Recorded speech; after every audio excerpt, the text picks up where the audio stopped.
right. Hello, everybody. Welcome back to another episode of Naven Gaming, where today we're not exactly doing a usual Naven Gaming episode. I have thoughts. I have opinions. And I'm not sure how to feel about any of them, right? Today, I am doing an episode, not necessarily an episode, right? And we're not playing a game, we're not doing anything, no, we're doing something a little different today. Today, we're just focusing on something a little different, a little unique. Today, we are going to be talking about one of the latest releases that is going to be hitting the market in about tomorrow, it looks like. And that release is Dragon Age the Veilguard. Okay, so Dragon Age the Veilguard. We've all seen it, we've all heard of it. It was originally supposed to be called Dragon Age Dreadwolf, but they changed that to Dragon Age Veilguard. I don't know why they went with that, but you know what? Granted, whatever. That's what they decided to change it, so that's what they did. So, what's so special about this game? And why am I talking about it? Well, the answer is simple. There's been a lot of discourse surrounding this game. All right? None of it too good. But I am going to tell you exactly why the criticisms exist, who's making these criticisms, and why it's important to be just a little weary, you know, just a little weary about this game and what it entails. All right. In fact, I did remember that I didn't actually put in another specific detail in here. But we'll go through this list in a second. I just want to preface things by saying that nothing that I say here is going to be entirely, if wholly accurate. I'm not a bastion of truth. I'm just going to be spitballing, and I'm just going to be telling you a bunch of things that I think is important and I think is... I don't know why I put that. Anyways, things that I think is important and things that are, yeah, you know, something that would be worth discussing, right? And also, I'm not going to know every specific topic, so and sometimes I'm probably going to get information wrong here, so my mileage and my information, you know, will always vary.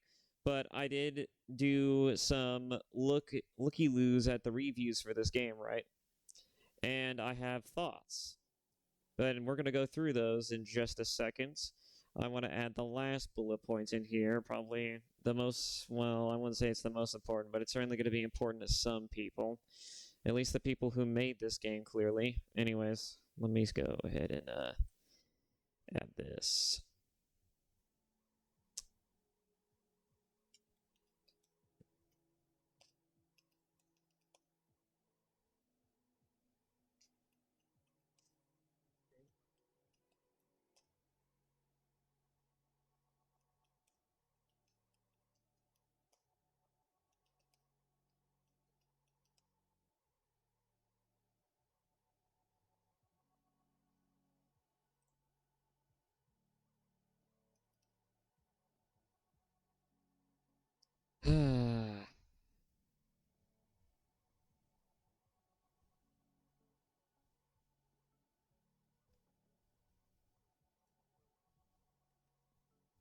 Now then. I didn't put wait. Now then. Okay. Now with all that out of the way. So what's important about this game that requires a discussion, right? Well, the problem that I have with this game is that I have been playing games for most of my life. I've been playing games since I was 5 years old, right? I've been playing video games for a long time. My first ever video game, at least the earliest one to memory, was Super Mario Brothers 3 on the NES. And that has been my entire childhood, bordering all the way into my young adult life, teenage years. and going into my 30s here. And so I have opinions, right, about how some games are basically made, right? Well, not necessarily made, but I have opinions about games and how games should be made, right? I have opinions about games in general. All right. And one of the important things that I want to talk about and I want to discuss, and I'm pretty sure everyone can already guess, right, and about Dragon Age the Veilguard, is that it's not what people expect it to be, right? It's not what people expect it to be. I mean, it's true. It's not. According to everyone who's played it so far that isn't a fucking games journalist, this game is not what people wanted, per se. And, I've already looked at some of the reviews, and we're just going to go through the things that really stuck out to me and I thought were important to document. And so I have made a list, a pretty sizable list of bullet points here to go through and just kind of give a general discussion about my opinions of this game, and also just give you the background and setup of what this game is, why it's important to some, and what this means for not just Dragon Age, the game, the Veilguard game itself, but also what it means for the franchise and also the people behind it. Okay. So, we're going to go on a time machine. All right. I'm going to transport us back to the good old years of the early 2000s. And I'm pretty sure some of you who are watching this, or at least listening to this, will probably be like, man, I was a fucking troglodyte when I was back in the early 2000s. I was like I wasn't even a speck in my daddy's eyeball. Before, that shit, right? And it's true because, I'm sure a lot of you are fairly young and probably have no idea about anything that has to do with Dragon Age, what this is, how this involves into anything, what it means, what matters about it, right? And so to give you the rough summarization, or just a bit more of a detailed summarization, okay? The mileage on this will vary because it just depends on how much I need to delve into this. But essentially, back in the early 2000s, there was this little known startup company that it was a video game studio back when video games were still being exclusively made by studios, and the idea of the indie scene, among other things, was kind of just, it was kind of just like it was kind of like a wet dream, right? It was kind of like every wannabe video game developer's wet dream of just being like, man, I can learn how to do this thing, do it, make something of it, and potentially make money off this, right? It's not like today where you can find indie games just out the wazoo and that there are literal game engines you could just pull from different websites and places, right? Like, hell, even fucking Epic Games sells, well, not really sells, but they freely give Unreal Engine as, like, a thing if game developers need just that little, or aspiring game developers just want that, just that little bit of a foot in the door to just at least try to get the ball rolling, right? Like, there was no indie scene back in the day, but in any case, moving on, before I get lost into that, because I don't want to get lost any further than I already have, in the early 2000s, there was this company called BioWare. And BioWare is a company, it was a studio started by a guy, I believe his name was Casey Hudson. Now, Casey Hudson, if memory serves, is a guy who wanted to go to med school to become a doctor of some sort, right? Or he would at least, went to schooling, he went to college to get some type of schooling in a medical field, right? But he, instead of going into medicine, he started this little studio, and he decided to make games through it, and long and short of it, he basically created one of the most monolithic, Actually, I probably shouldn't say monolithic. That's going to get tiring real quick. But he definitely created one of the most the most notable, most notorious video game studios and companies that has ever graced the gaming industry. And BioWare is a name that a lot of young people, especially millennial generations, will know because it's the studio that brought us really great titles back in the day. Back in the early 2000s, I believe their first game was something called Jade Empire, right? Their first game was something called Jade Empire, I believe. They also went on to make or was actually this could be the same thing. But they also went on to make some kung fu inspired game that involved chi as a power source, among other things, right? But they went from doing shit like that to then doing something that a lot of people never would have expected, right? I'm sure even BioWare themselves never expected, but they made a Star Wars game, a little known Star Wars game called Knights of the Old Republic. Now, anyone who's actually perused through this channel probably has seen my old VODs playing through some of the Knights of the Old Republic games. At least I think the second one. I've not played the first one, I'm pretty sure, on the channel, but I have played the second one on the channel. And I'm sure you could tell just by, the quality of the game and the series, the writing of the series itself, it probably tells you something. But the most important thing, though, especially if it's Knights of the Republic 2, it wasn't really made by BioWare, but that's neither here or there. Knights of the Republic 1 came to the scene, and it blew the hinges off of everybody's doors. It shocked the entire gaming landscape and industry because no one could have ever expected that just some random RPG that could make something as awesome as a role-playing Star Wars video game set in set in the Star Wars universe that basically fulfills every type of Star Wars fantasy you could possibly have. Knights of the Republic was very much like a game that felt like a fan servicey type game. It had all the hallmarks of a good Star Wars game. It really aped on the movies. It was nostalgic. It really told you a unique and interesting story featuring unique and interesting characters.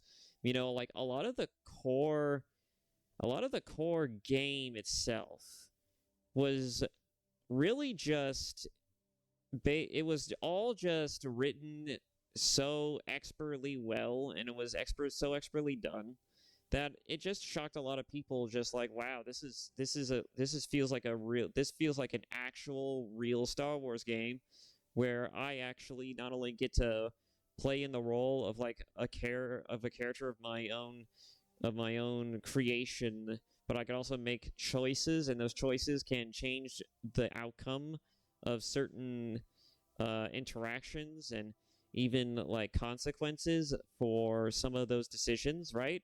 It really just shocked a lot of people because back in the day, gaming was very rudimentary still. It was still in its infancy, and it was just the game that came out of nowhere that a lot of people were like, "Oh my god, this game actually is dope. It slaps." And a lot of people were just beyond just in awe of the goddamn thing. It had all these different twists and turns. It had an excellent story. It had a great adventure that sprawled 5 or 4 different planets, and all of which were entirely original and had nothing to do with the movies, except for one. And it was just such a good game that a lot of people still remember it fondly to this day. And one of the interesting things about, that story is that because of how well that game was received and sold, it put BioWare's name on the map, right? It gave BioWare that, that mainstay. It put them in the cultural zeitgeist. And so naturally, of course, BioWare went from being a company that, was just kind of this bit of a startup company, this bit of this rough and tumble upstart that just kind of came out of nowhere. but it really came out of nowhere with a fucking zinger, and it really knocked the socks off of a lot of people, right? Out of a lot of people. And so they went and they moved on to do different things, right? BioWare then went and they decided that they were going to do something different. I don't remember if they made any other games during this time. I believe they made something called Alpha Protocol, which was like an espionage type of spy game, right? But it was also kind of a sillier game from what I understand. I mean, I've seen some clips of it, but it's not, that's either here or there. But the point is that they then went from doing, you know, from making Knights of the Old Republic to then making other franchises, like another one that people probably recognize as Mass Effect. You know, their experience making Star Wars helped them conceive their own idea for a spacefaring universe and story that featured war and among other things. You know, like they decided, like, well, what if we just made our own Star Wars, but we combined it with other hallmarks of the sci-fi genre, right?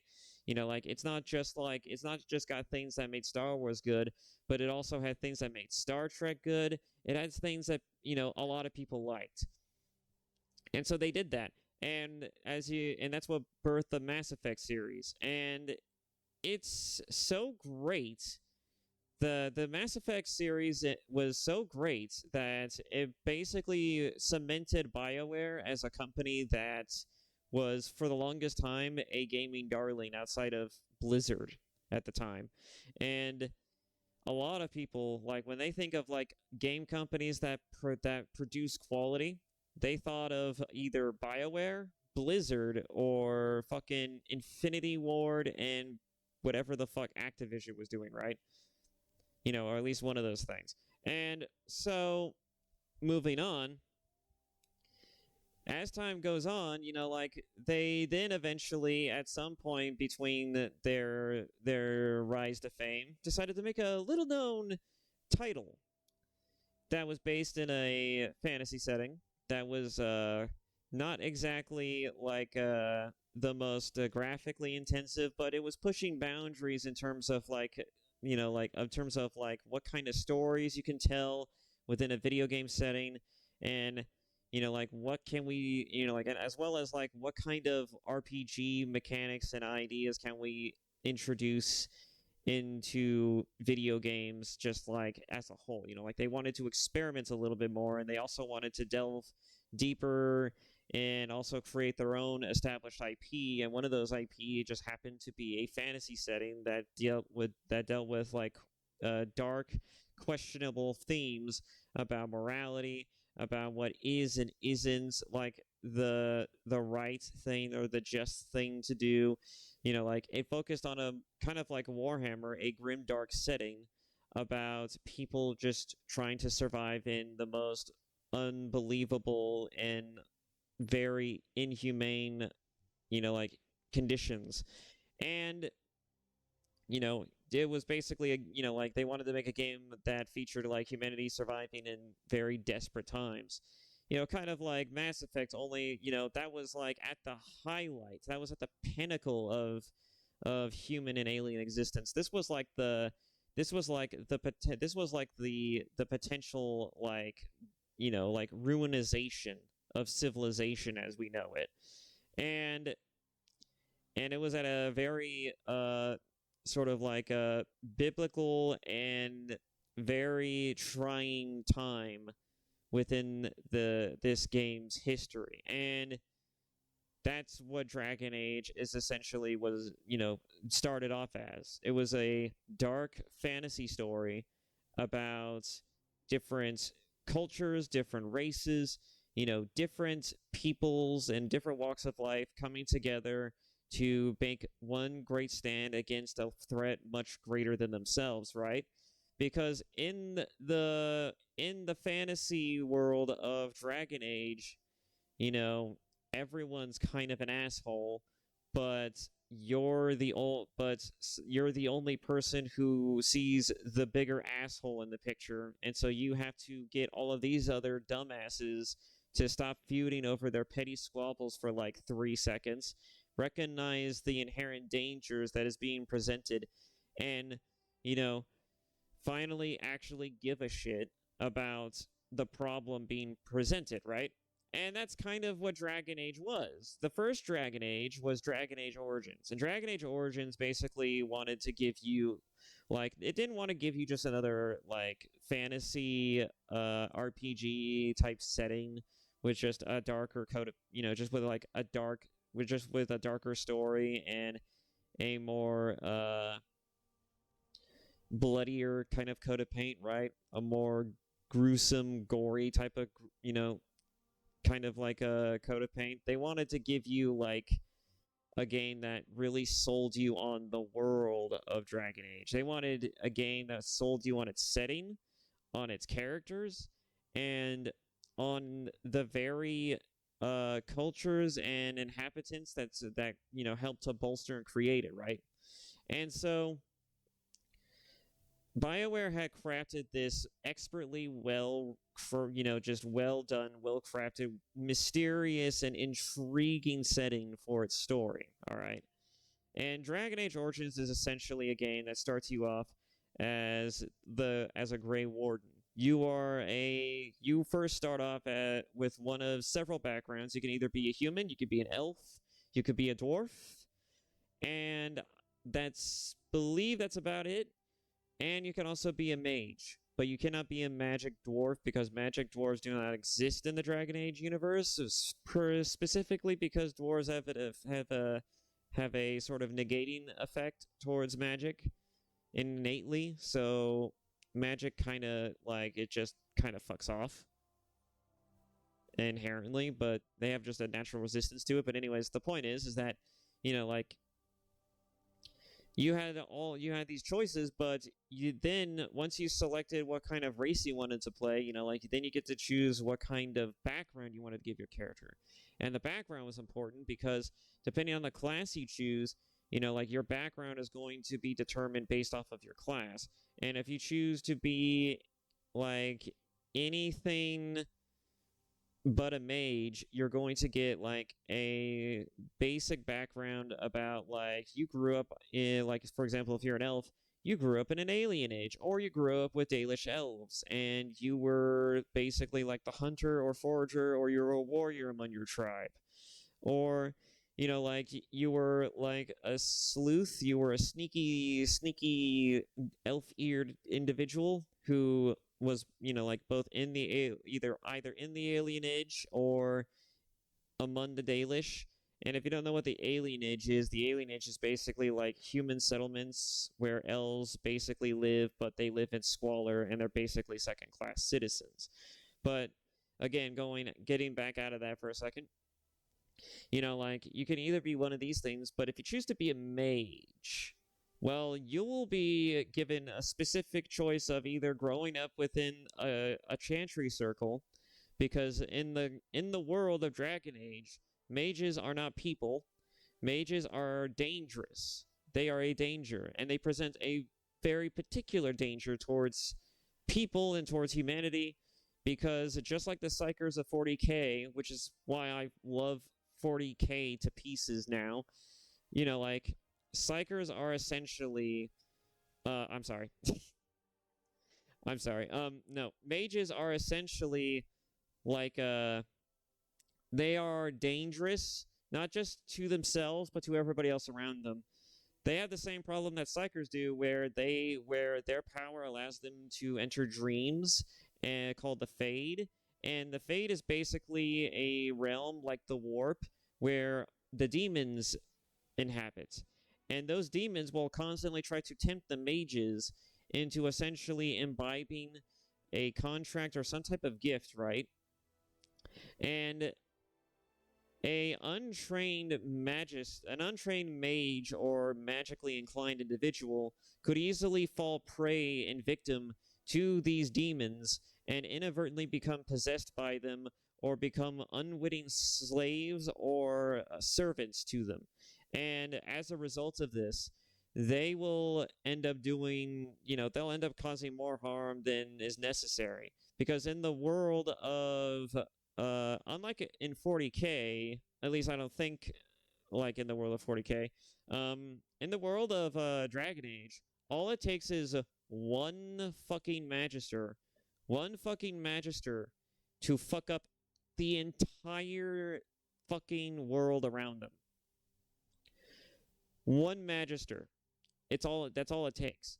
And so being a mage in the Dragon Age universe is a life where you are constantly feared, you are constantly looked at with suspicion, and a lot of people will constantly look at you with not just apprehension and fear, but they will also like make any experience that they have with you always hampered with a heaping helping of trepidation, because your entire being in existence poses a legitimate threat to them, and they know this inherently, and they don't want to have to potentially deal with that, right? There's no better example than this than in one of the arcs in the first in Dragon Age Origins, where an unregistered mage,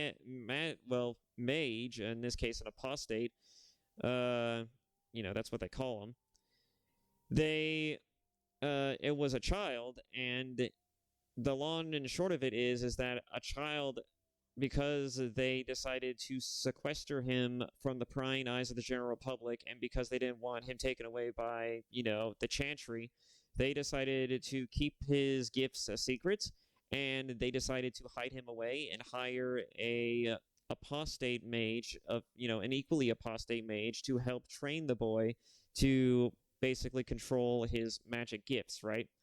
But that ended up backfiring, as the kid became possessed by a demon from within the Fade, and as a result, that child then began raising undead slaves to then, fucking terrorize the populace, as well as murder a good fuck ton of them, right? And so a lot of people were kind of fucked over by that. Yeah, I mean, the first half of the arc is just getting into the castle keep just to fucking speak with the child, or just to speak with the people in charge, right? Because you're trying to figure out what the fuck is going on, and you have to go through, and you have to not only stop an oncoming horde of fucking undead skeletons and zombies from fucking over what's left of the populace, but then immediately after that, you have to find some way inside the keep, fight through all of the fucking undead that are like crawling around in there, and then figure out what the fuck is going on. And then when you get there, you realize, oh, it's a fucking kid who's responsible for this. A kid possessed by a demon caused all of these problems. And so right there, you can clearly see why people would have a bit of a potential like fear and bit of a hatred and murder boner for wanting to kill. Not kill, but for wanting to deal with mages, right? For wanting to sequester them from society, as well as potentially murder and maim them, because they are potentially dangerous and they pose a legitimate threat, and any amount of weakness on their part, whether it's through willpower or the lack thereof, they will end up creating and causing more problems than people would like to deal with. And so mages are just kind of fucked over, right? Anyways, I'm kind of getting lost on this point, so I'm going to just try to move on from that. So basically, case in point, just by these descriptions alone, you could probably get a good sense that Dragon Age is a very dark, grim sort of take on the fantasy setting, right?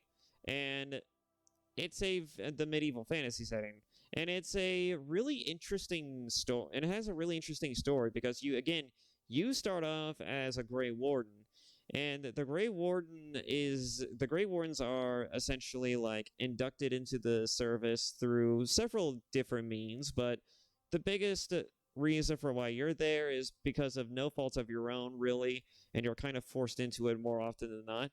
But in general, your job is to essentially stop the Blight, because the guy who finds you he's a man named Duncan, and he finds out that there is a Blight on the horizon. Darkspawn are coming, and it's up to you, Duncan, and a few others to potentially fight off this blight with only just like the 3 to 4 to 5 of you, right?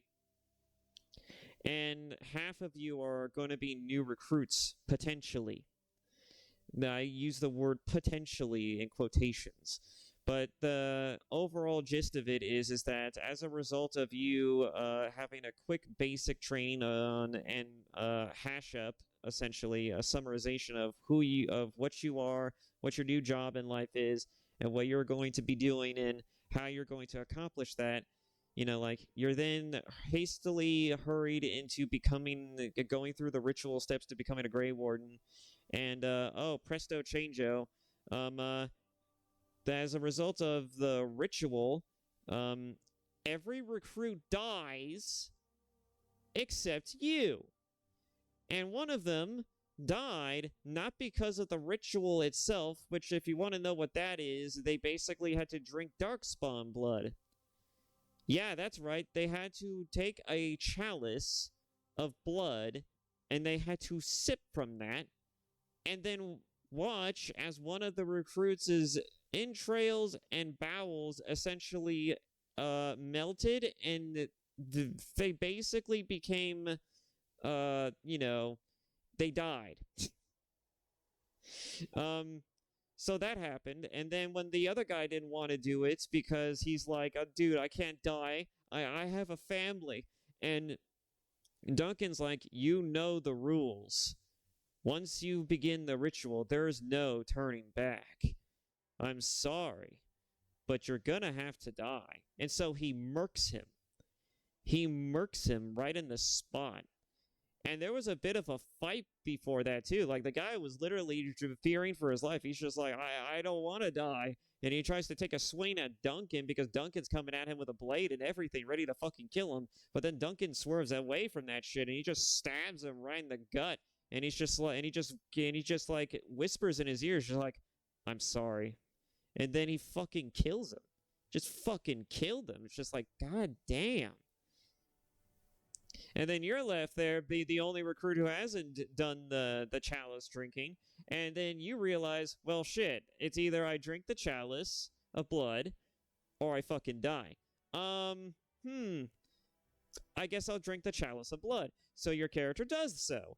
And as a result of drinking and imbibing the blood, you pass the fuck out after having a very ridiculously sort of like, I wouldn't say nightmarish, but very forewarned vision of the Blight's ringleader, which which is also like kind of like the big baddie behind the Blight. It is a god of sorts. It is called the Archdemon, and it's basically a god that lives under the surface of under the surface world within the dwarven ruins and mines, and it lives in like ruins even older than that, and in there dwells like these gods, and these gods eventually become corrupted and they turn into archdemons, and these archdemons turn into essentially they take on the form of fucking dragons, and then they lead the blights out of the underground to essentially wage war against mankind, as well as any life form that happens upon it. And while I could certainly go into the lore and backstory as to how the blight started, where it came from, like why this is happening, where do these gods come from, why are they here, why do they do this and that, while I could certainly go into it, I'm not going to. But case in point, like Dragon Age, just from this one game, you can infer several things just by that description. You can infer that, damn, this is a very grim, a very dark, very depressing kind of setting. Like if you're a human, you kind of start off well, you start off well enough, but if you're like an elf or anything else, like you have to deal with either politics or you have to deal with family politics. on top of your politics and commerce, or you have to deal with tribes and all kinds of fuck shit. Like it's there. Like the sky's the limit if you're anything but a human in the Dragon Age universe. But like when it comes to when you get right down to it, Dragon Age has never been a setting where you could, like write a story that could contain anything with, it's a story that essentially relies on a nice heaping helping of dark themes and dark tones in order to further sell people on the world and the setting. And it's not like you can't tell it. It's not like you can't have other things in it too. Like there's some nice bonding moments between you and the party members. Like there are interesting characters especially in the first game, and some of those characters are kind of funny. They're kind of quirky, not like quirky as in like look at me, I'm so quirky, I'm so stupid or whatever. Like I'm a fucking zany individual. No. They're just kind of funny. They're clearly not the prototypical human. They are not normal by any stretch of the imagination. Like the best example of this is Alistar. Alistar is the only Grey Warden beside yourself outside of the fucking the first war with the Blight massacre that ensues. And after that fight and Duncan basically dying as a result of that first battle, you and Alistar are basically the only Grey Wardens left, and you have to basically prepare for the potential end, the end times, the final battle, and the final last stand for all life in Thedas. And as you and Alistar are basically building up your forces for to defend, yourself and all of Thedas from this potential from this potential blight and fighting and killing the Archdemon. Like you would think that with Alistar being a Grey Warden and being a human and a human Grey Warden who's also a warrior, you think, oh well, he's probably the most normal. No, this motherfucker is quippy. He's a bit of a jokester. He will crack wise, make dumb jokes, and he'll even make casual innuendos about things that sometimes even to an untrained eye, especially when I was a kid, just kind of flew over my head. But it's like, yeah, Alistar is he's kind of a goofy guy. Kind of a goofy guy. But anyways, and he's not the only character who's a bit quirky in that sense. Like then you also have Morgan. Morgan is another apostate mage, but she specs as a witch, essentially. She's also a transmogrifier, or in this case, like she's just someone who can shapeshift. She's a shapeshifter, right? She's essentially a bit of a naturalist, and her attire aside, she is probably one of the more complex, if not unique, companions in your retinue. But she's also the most mysterious because you don't know what she's thinking half the time, if not most of the time. You feel like a conversation with her is fairly simple enough, but then you realize her motivations slowly and surely become even grander and more otherworldly than you initially would think. But all in all, like she's an interesting character, and she also has the best banter with Alistar, because Alistar is just he's a bit of a clown.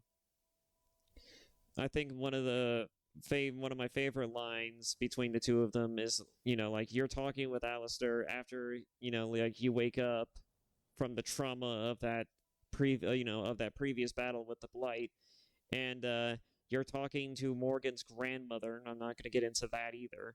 And essentially, well, actually her mother, but you get the point. She, like she suddenly comes out of nowhere, and then it turns out, oh, you're going to be joining the party because your mother told you to. And she's taken aback by that. She's like, what? I am?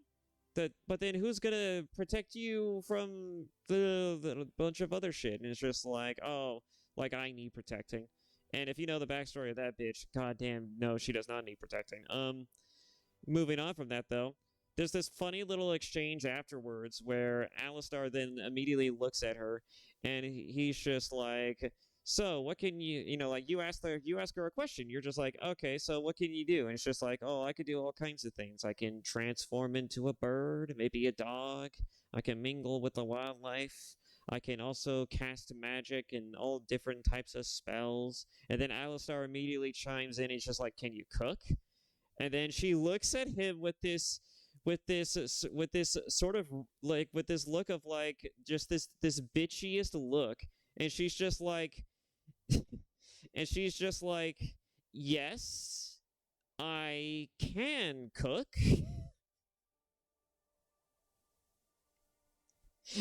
And then your response to that is, "Oh, good, because Alistar is terrible."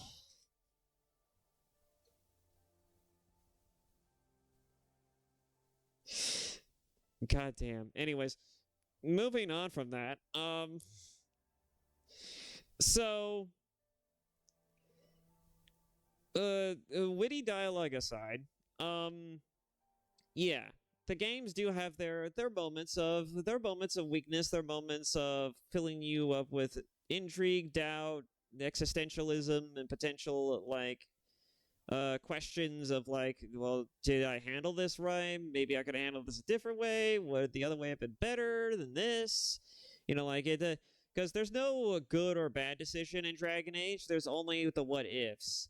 Like a lot of the story and choices in Dragon Age, they all have one thing in common. Okay, and that's actually, you know what? I'm gonna get into this and when we get to the point detail. But the point is that Dragon Age is I've been just talking about Dragon Age Origins and not talking about the fucking studio. I just realized that I started this because of the studio. All right, my bad.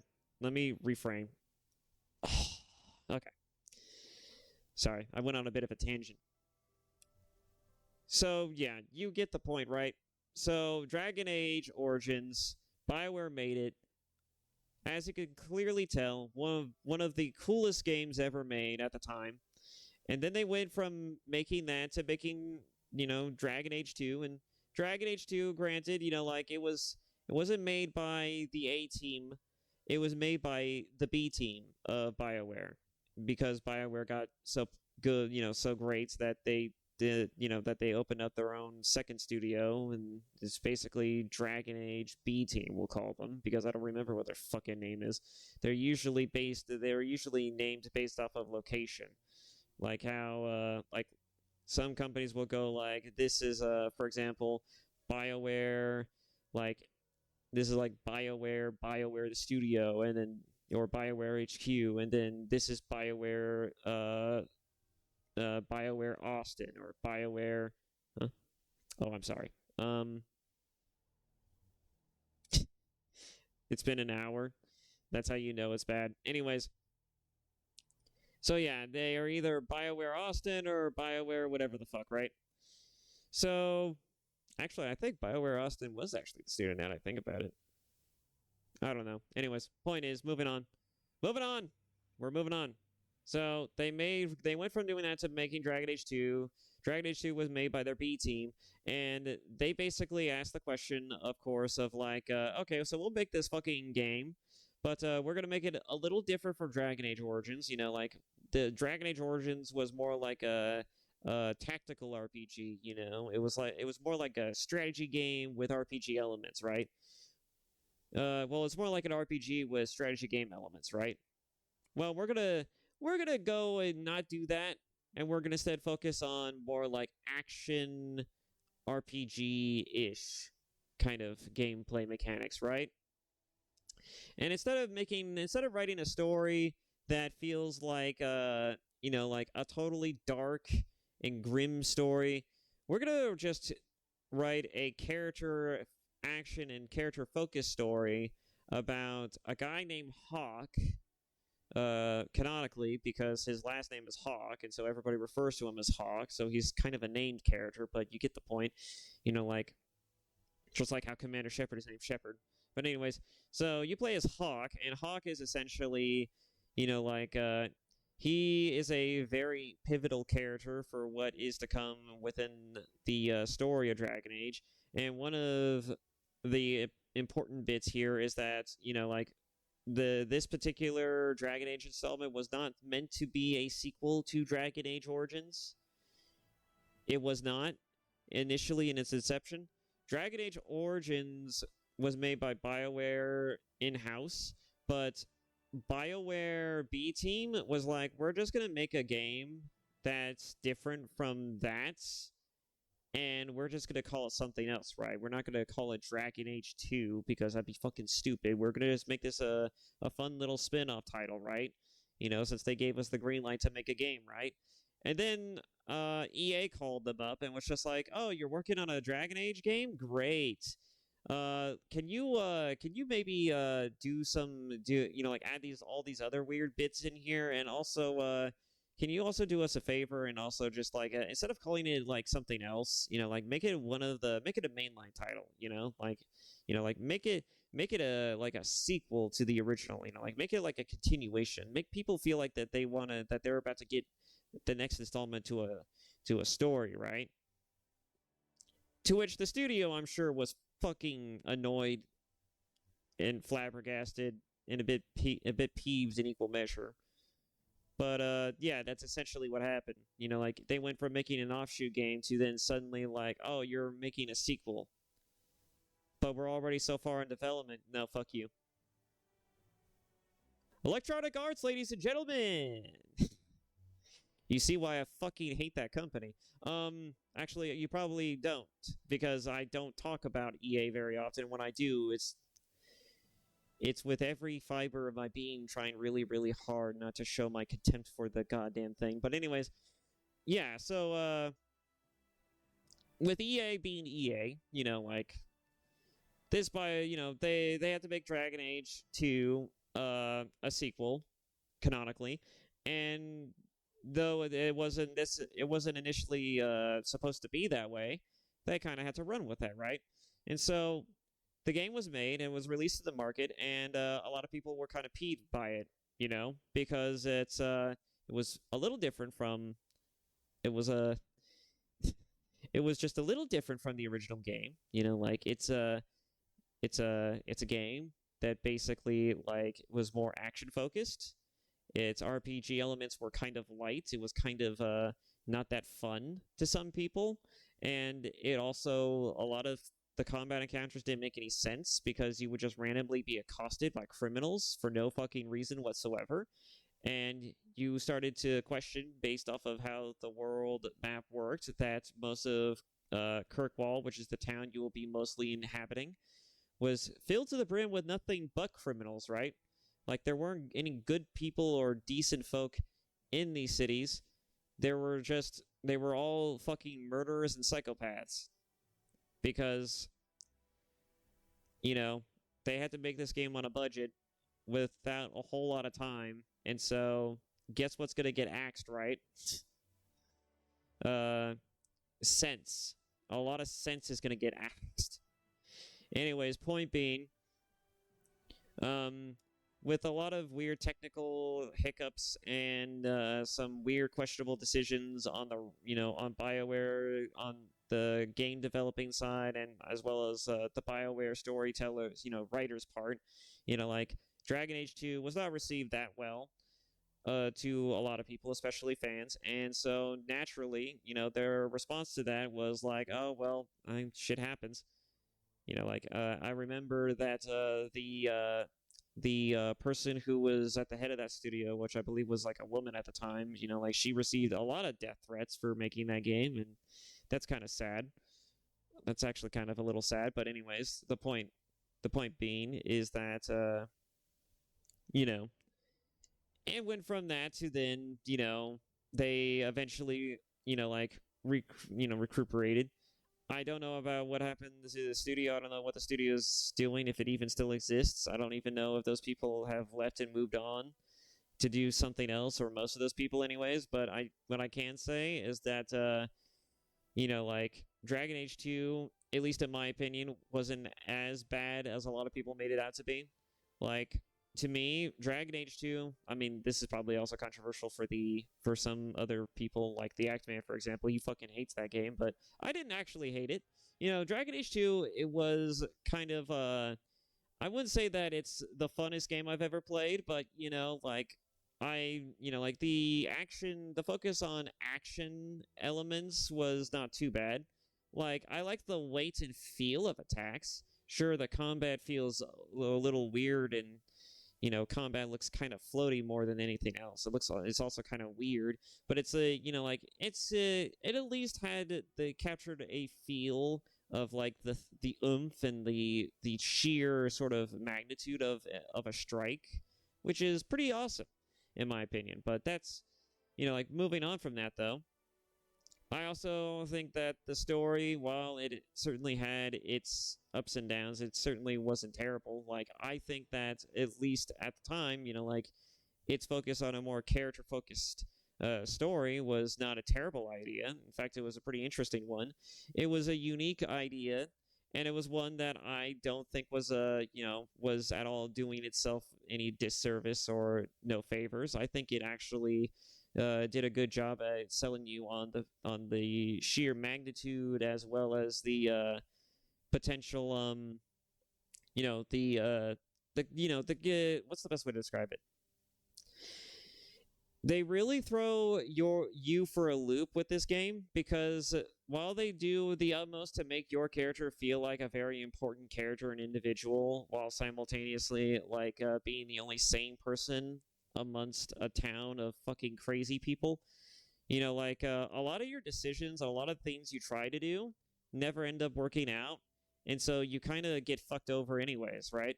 And that's kind of the biggest criticism, in particular with Dragon Age 2, is that a lot of your decisions don't feel like they really matter by the end point, because by the end point, everything just, it all just crumbles into sheer fucking mayhem, and a lot of crazy fuck shit happens. But without getting too lost in the sauce like before, Dragon Age 2 released. It wasn't received all that well, but it was at least a decent entry into the Dragon Age franchise and series. It was a decent sequel. And so people, moved on from that. The only thing that people really liked from it, which is another thing I think we're going to get into eventually here, is the introduction to the Kunari. The Kunari did have a bit of an introduction in the first game, but the Kunari were only represented by a guy named Sten. And Sten was not the greatest character to introduce us to the Kunari. I think very much the Kunari, at least from Dragon Age Origins point, was very much was very much light in that by that stage, and so that was one of the things that wasn't fully fleshed out by the game's release. I think they probably wanted to certainly give us more of a story around the Kunari that just never came to fruition, but they definitely made up for in Dragon Age 2. And so the Kunari are essentially basically a race of horned humanoids with pale skin, and what they do and what they are is that they're essentially kind of they're a big bulky warrior race, right? But they don't operate just by the laws of I'm going to kill, rape, and pillage, right? They operate under the laws of anyways, I just realized what I said there. No, they operate under the laws of I'm gonna go and just I'm gonna do those things, but I'm gonna do it in accordance to something called the Qun. The Qun is essentially we're gonna go and we're gonna raid and we're gonna take your stuff and we're gonna colonize your cities, your towns, your places, your villages, but we're gonna do it for our purposes, and we're gonna do it for the purposes of the Qun. Now, there's a lot of details that go into fleshing out what the Qun is and how the Qun operates, but generally speaking, the Kunari are essentially a warrior race that follow a warrior's doctrine, a sort of religious doctrine called the Qun, And essentially, the Kuhn is basically like a very stern, strict doctrine of what can and cannot be done, and anyone who breaks it is they're kind of fucked, I guess. I don't remember. It's been a while. But the general point and consensus of it is that the Kunari were, they were very simple, but very multifaceted at the same time, to put it bluntly. And they looked pretty fucking dope, too. Like, the Arashok was fucking ripped. That guy was mad looking. They knew this guy looked so baller that they made sure he was in most of their promotional trailers, right? Like, everything leading up to that game's release was just all about Hawk facing down the Arashok, and that fight scene in the trailers was well choreographed, but it was also really fucking dope because again, it's this big hulking pale mass of two-horned flesh that just is trying to fucking beat the shit out of just this normal looking Jane or Joe, and it's fucking dope. But anyways, moving on from that, after Dragon Age 2's release, BioWare made several other games afterwards, and after the bit of the bungling failure that was the ending to Mass Effect 3, they moved on to making Dragon Age Inquisition. And Dragon Age Inquisition was met a little alright, but the main takeaway from Dragon Age Inquisition was that Dragon Age Inquisition was the title where you could really start to see the real descent with Dragon Age by that point, because Dragon Age started to focus less on the darker aspects of its story and its themes, as well as its setting, to focusing more on giving you, again, quirky characters that do weird quirky things, and giving you more so a story about a ragtag group of weirdos coupled together by a group of soldiers who think you're a prophet of some sort, and so you're basically you're the head prophet to a religious organization, and a lot of people are flocking to you for obvious political and biblical reasons, and so you're kind of just you're kind of having to deal with all that shit. But the biggest thing that's the biggest takeaway from Inquisition is that while it certainly has some dark moments, it never reaches the apex of Dragon Age Origins, and certainly not the end of Dragon Age 2. I mean, Jesus Christ. But I mean, it's Dragon Age Inquisition just was it felt kind of a bit of a departure. It kind of felt like a watered down Dragon Age, but also, it wasn't necessarily terrible, it had an interesting story, and it also had a lot of interesting elements within that story. It also focused on a character that had a more unique role than, say, being a Grey Warden or, being a really important central figure within the game's narrative, like Hawk was.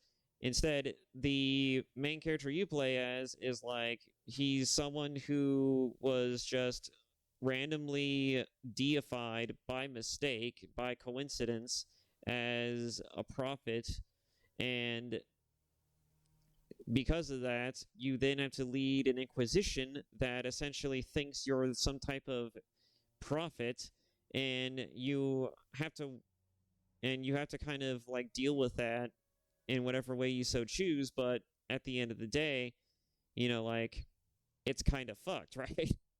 A lot of people look to you for guidance as a prophet to one of their gods, or specifically one of the people who is considered to be the mother, the sort of the wife to their god. And so you're just kind of fucked, and you're kind of fucked in more ways than one, because it's just on one hand, I'm not a herald of anyone. I'm just a guy who just happened to pop out of the fade at the right place at the right time. First off, and secondly, like the figure that they thought they were seeing was actually just a saint, a sort of priestess who just happened to be behind me when I got out of the portal, and that a lot of people mistook as like the figure of this biblical figure, right? And so your character is kind of having to wrap their mind around like, how do I lead an inquisition that is built up off of the idea that I was selected by I was chosen by some god or goddess to essentially help people overcome the sudden invasion of demons from beyond the fade, right?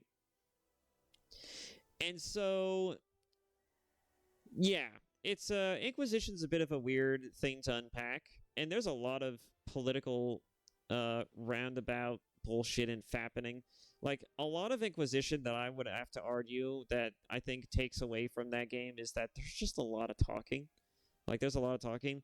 There's not a whole lot of action. It's just a lot of talking. And if you like the characters and you like the writing, then it's not too bad. But it's like, there are times where it's just like, I just want to get back to the action, man. I just want to get back to smashing things, to breaking shit. And so yeah, it's just Inquisition can be a bit of a dull game. But I think that wasn't the thing that really that really boggled it down for me. Like Dragon Age Inquisition is still a one game that I could never really play all the way through because I just can't bring myself to do it at some points. It's like I don't care. I don't care for it. It's like after a certain point it becomes a slog, right? And it's not, and I don't know if it's because of like all of these different factors and then some, but I think it's mainly has to do with the way that your protagonist is written. Your character is written kind of like this, is written to be this important character, but also he feels very but is also very circumstantial. And while that's certainly a great hotbed for creating your own type of hero and protagonist, so much so that they allow you to flexibly, like choose what kind of emotions or what kind of responses you want to have in every given situation. The main problem that I have with Inquisition is that the Inquisition's protagonist does not feel like he has a power that stands out or a character trait that or an arc that stands out from the other characters of the Dragon Age games. Like, oh, he's the leader of a Inquisition. Great. What else does he do? Oh, well, he's also kind of like got a rift in his hand that can open and close portals into Demonville. Okay. How does that work exactly? Like nothing your character does is inherently unique, right? Like you don't feel like a unique character. You feel like just like any other type of character. And I guess that's kind of the point that they were trying to sell. But, like when you're suddenly like got a weird mark in your hand and you're the only person who can close demon portals and, like you're suddenly able, if you're a mage, you're able to spec into Rift Magic, which is the only class in the game that allows you to have a subclass that focuses on using the Rift mark in your hand to actually do anything with it. Like that just kind of makes you feel like you're kind of you're just, you're no different from every other party member in your group. And while I would like to argue that, yeah, having the ability to subclass into Rift Magic probably is pretty unique, it probably ingratiates you to maybe want to make a mage build for Inquisition. I hate to break it to you, but you're not the only one who can specialize in fucking Rift Magic. which is terrible. Anyways, point being, before I get too fucking lost in that sauce again, Dragon Age Inquisition, it's a lot of people liked it, but I didn't care for it that much specifically. I didn't care for it that much. I feel like, and especially with the characters, I felt like the characters were too quirky.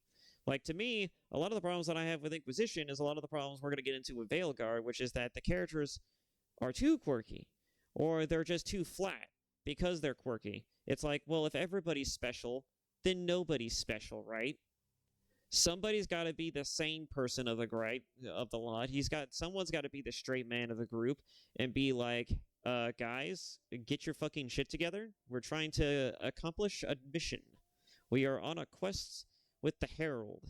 Let's not make an ass of ourselves, you know? You gotta have at least one straight man in every fucking group of gaggled fucking idiots, right?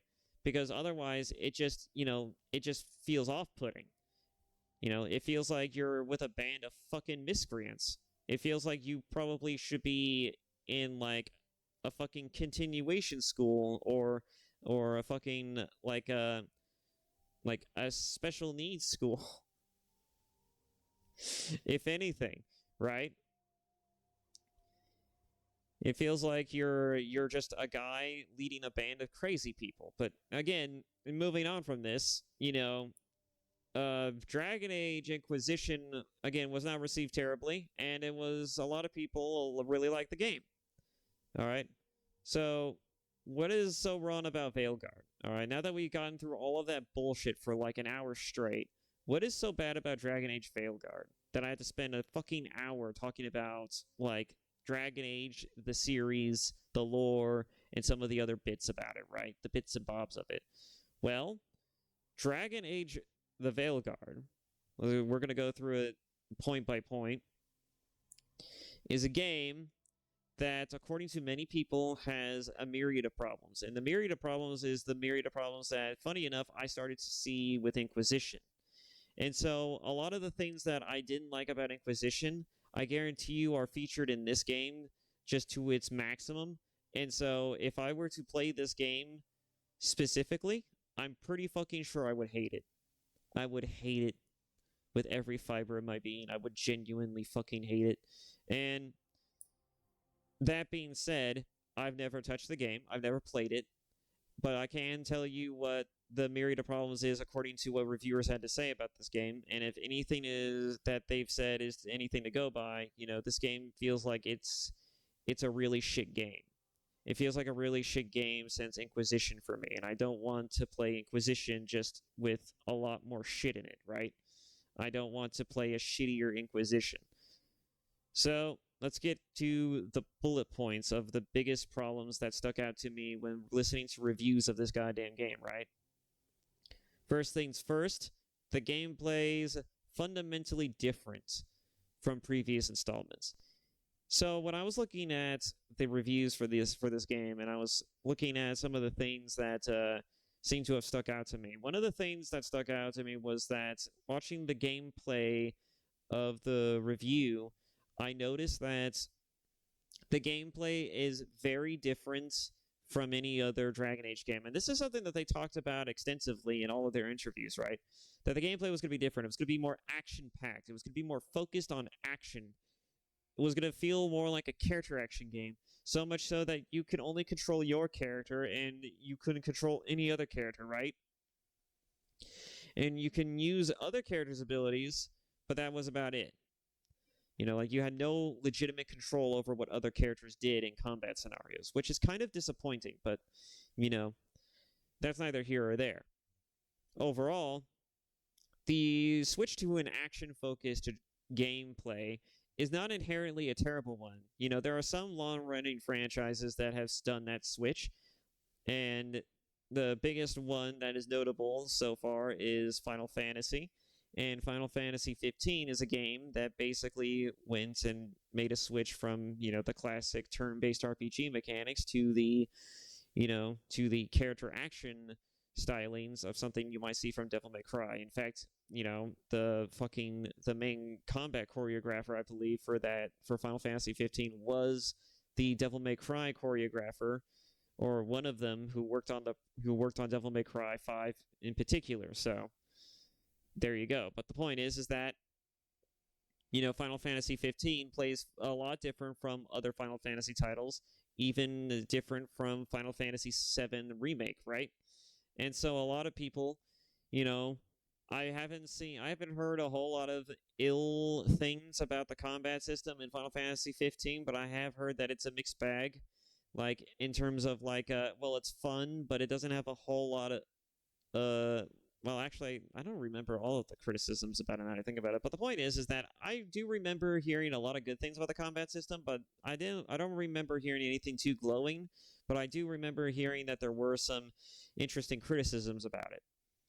So that's just something to just keep note, I guess. But the point is that like Dragon Age: The Veilguard has a more action-focused RPG type of thing going on for it.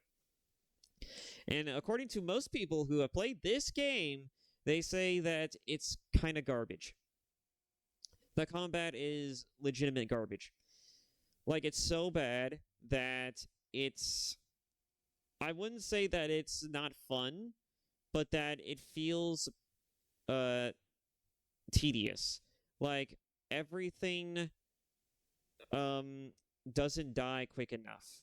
Every enemy is bullet spongy. They don't die quick enough, and other than the fact that you have to dodge and parry most of the time, a lot of the combat encounters feel easy and tedious all at the same time. Why does it feel easy? Because a lot of attacks are telegraphed to the point to where like it would take a fucking infant to mess it up, right? But why is it so tedious? Because they don't die quick enough. If you're nailing the combat mechanics to such a degree to where you're owning the opponent innately, but they're not dying fast enough as a result, it kind of does feel like a bit of a tedious thing, right? It feels kind of tripe. So, and again, this is something that many people have said is the biggest problem with the combat system, and it's such a big problem, in fact, that they often told other reviewers to essentially switch the difficulty to easy, so that way people can get through combat encounters faster. And if that's the case, that's a really bad sign for how the gameplay of, is going to be, because if combat is that tedious to where like, oh, it's simple, it's so simple and easy, but it's so tedious in how long it takes for you to get through every encounter, then that's just a fucking bizarre problem there. Like, you would think that if you were going to make the gameplay more simple and easy, you would make every mistake that much more punishing, right? Like, oh, you fucked up this one parry? Congratulations, you're nearly dead. Oh, what's that? You didn't dodge out of the way quick enough? You're gonna knock down a quarter of your health. Good luck. Like, if you're gonna make... and as far as like attacks go, just like the damage you deal to enemies, like if you manage to get a parry off, that should immediately knock their health down by half or almost all the way, right? And if it's like a boss, it should knock down a quarter, right? And that seems like the most simplest thing you can do. The other thing you can do is that like if it's like, if you perfect dodge an attack, you have the ability to make a riposte, like a quick strike, and that quick strike should be able to stun them so you can wail on them, right? Dodging and then riposting should have a stun effect to where you can just, like, they get into a stagger stage, and you can just start wailing on them for bonus damage, making those combat encounters go by even faster. See, I'm already giving you solutions to solve your problem with the gameplay, right? But from the sounds of it, BioWare did not add these kind of mechanics into the game, and from what it sounds like, Dragon Age Veilguard's combat is basically just like you hack the thing until it dies. And that does not sound good to me. That does not sound good to me at all. So, just by the core fact of it being an action game, it already fails on that front. The combat isn't that more evolved or that more skill-based, and so it fails as being an action game. And then on the other hand, it's also an RPG, and even with it having RPG elements and abilities, like, if the abilities aren't making the enemies die quicker, then it's already fucking up on that department as well. Because if the abilities aren't doing jack shit, and the only useful abilities are the ones where you can mix elements together to do bonus damage, well, then it's not really worth it, is it? Using any other ability outside of like the one that does more damage is not going to be worth it. And then even then, like, if the abilities that you used aren't even doing as much as if you were just, beating the shit out of them with your weapon normally, then I don't know what else to say. And I'm sure when they were making the, like, their criticisms about the combat, they were putting all of these factors in there. So depending on how you play, like, if you're just going to sit there and hack and slash your way through things without using your abilities, you're going to probably have a worse time than if you were to actually use them. But then if you were to get that invested, like, you were just going to feel tedious about the combat scenarios, because then, like, you're doing all of these things and you don't feel like you're doing anything cool. You don't feel like you have anything to show for it, right? You don't feel genuinely rewarded because the feedback loop just isn't great. It just isn't there. Space Marines 2 understands this, and understands this very well. That's why the feedback loop is so goddamn amazing. Because if you dodge out of the way of attack, you get an instant repost. You shoot the fucking thing in its goddamn brain, and you stun it for like a quick second. And you probably knocked out like a chunk of its health, like a good like half or like a quarter of its health, depending on if it's a boss enemy or not. Or just like a smidgen of it. But it's like you do a shit ton of damage in like a single shot, and then if you parry that shit, like, you have another chance to do the same attack. And it's just the best part about the feedback loop of Space Marines 2 is that everything is cinematic, everything is gratifying to do and to pull off, because it takes legitimate timing and skill, and if you fuck that up, it hurts. But if you nail it, you feel like such a fucking badass for doing it. It's like, haha, eat it, bitch. Like, you feel like you're truly a fucking Space Marine among Space Marines for fucking landing those attacks, for getting those shots, for making those dodges. Like, you feel like an absolute beast. But overall, like, from the sounds of it, Dragon Age the Veilguard does not seem to have this same feedback loop, which that is going to hurt it in the long run, and it looks like it already has. Because according to reviewers, you start to feel it by the 10th or 20-hour mark in the game, and that is the fucking saddest thing I've heard yet. A BioWare game that you get sunk into for 10, 20 hours in, and it doesn't get any better than that, that's fucking sad. That is terrifying. Now, granted, you don't play BioWare games for their fucking gameplay. You play BioWare games for their story. But if the story isn't even anything to scoff at, well then, and we're going to get into that in just a second, well then, you know what's up shit creek. So we're moving on to the next big problem here.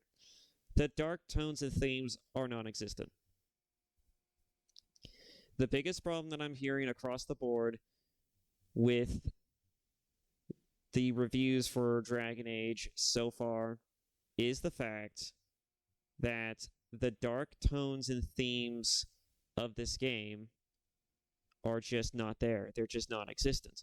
And so you're probably thinking that, well, that seems kind of like a dumb idea, right? Because, like, this is a game that was built around its dark themes and setting, right? And it is. But according to every reviewer, it's virtually non-existent. According to every reviewer, Dragon Age 2 The Veilguard is a game that essentially does not care about wanting to add more... What happened here?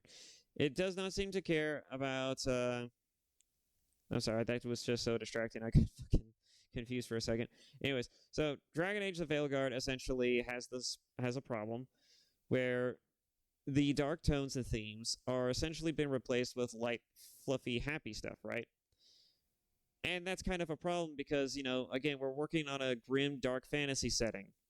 How are you supposed to focus on a grim, dark fantasy setting if the grim, dark fantasy part of the setting isn't there, you know? This entire franchise, as I've already explained to you, was built and predicated off of its morally ambiguous decisions and also its questions, but also its dark tones and themes and a lot of the crazy shit that happens, right? And so and also it's a gory game. Like it's not as gory as Space Marines, for example, but it is gory for early 2000s type of game. Like we're talking blood splatter everywhere. Not so bad as to where we have guts strewn about, but we have blood saturation at the wazoo. You know, it's like someone walked into a blood donation clinic and just opened up every fucking biro, right? It's like it's just like goddamn. But anyways, it's it's a fucking thing when the darker themes and aspects of Dragon Age is gone. It's very telling. And this has to do with multiple things. This has to do with the fact that for one thing, we have to understand that BioWare is no longer BioWare anymore. Now, what do I mean by that? What do I mean by BioWare isn't BioWare anymore? Well, the answer is simple. BioWare is not the BioWare we know, or at least not the BioWare that a lot of people know. BioWare as a company is now just BioWare in name only. It is now like Blizzard, okay? It is now like Blizzard in the sense that a lot of the old guard that were at BioWare has completely left and moved on to do other things. And so a lot of the staff that is left from the old BioWare days is likely very, very minuscule.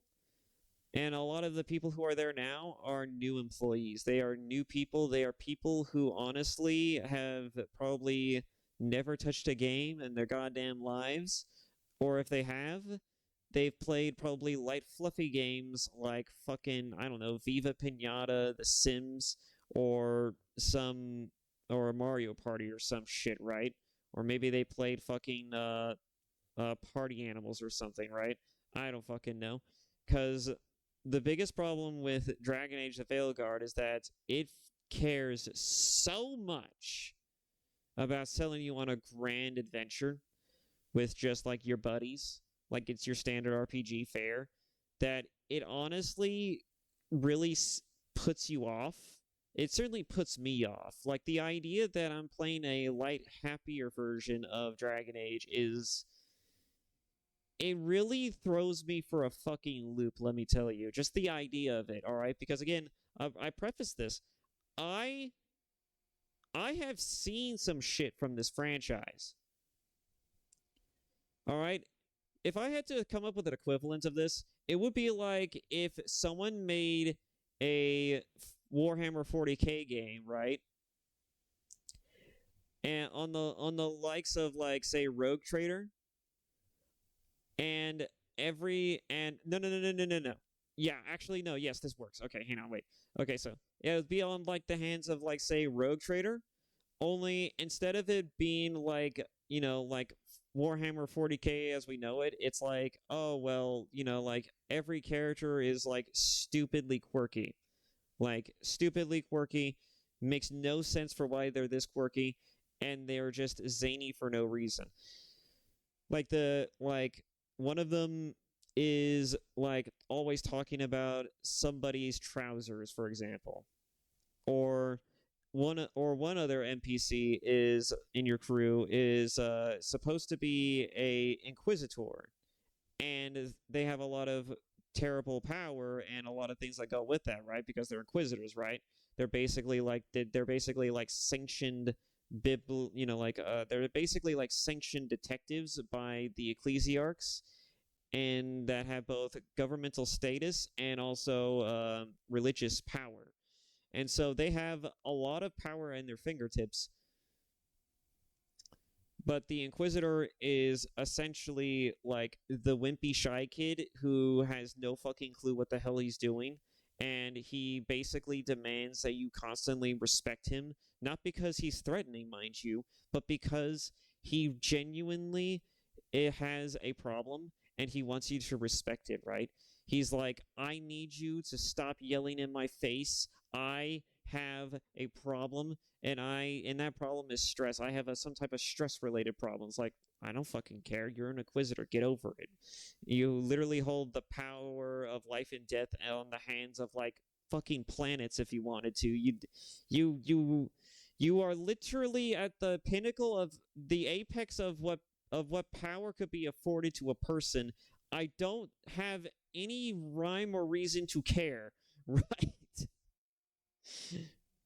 But it's like, like this person is so meek, they're so emotionally fragile, and they're just so whimsy and pathetic that you question how in the God Emperor this troglodyte motherfucker got into this position.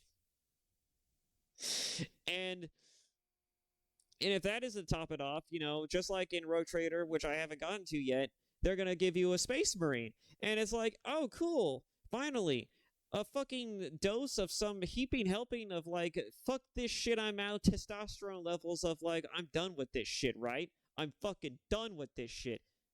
No. No. Because this is where it gets really bad, okay? They gave you a Space Marine, all right? But this Space Marine's name is I'm trying to think of a name for this. This Space Marine is I am struggling to think of a name. We'll just say that this Space Marine's name is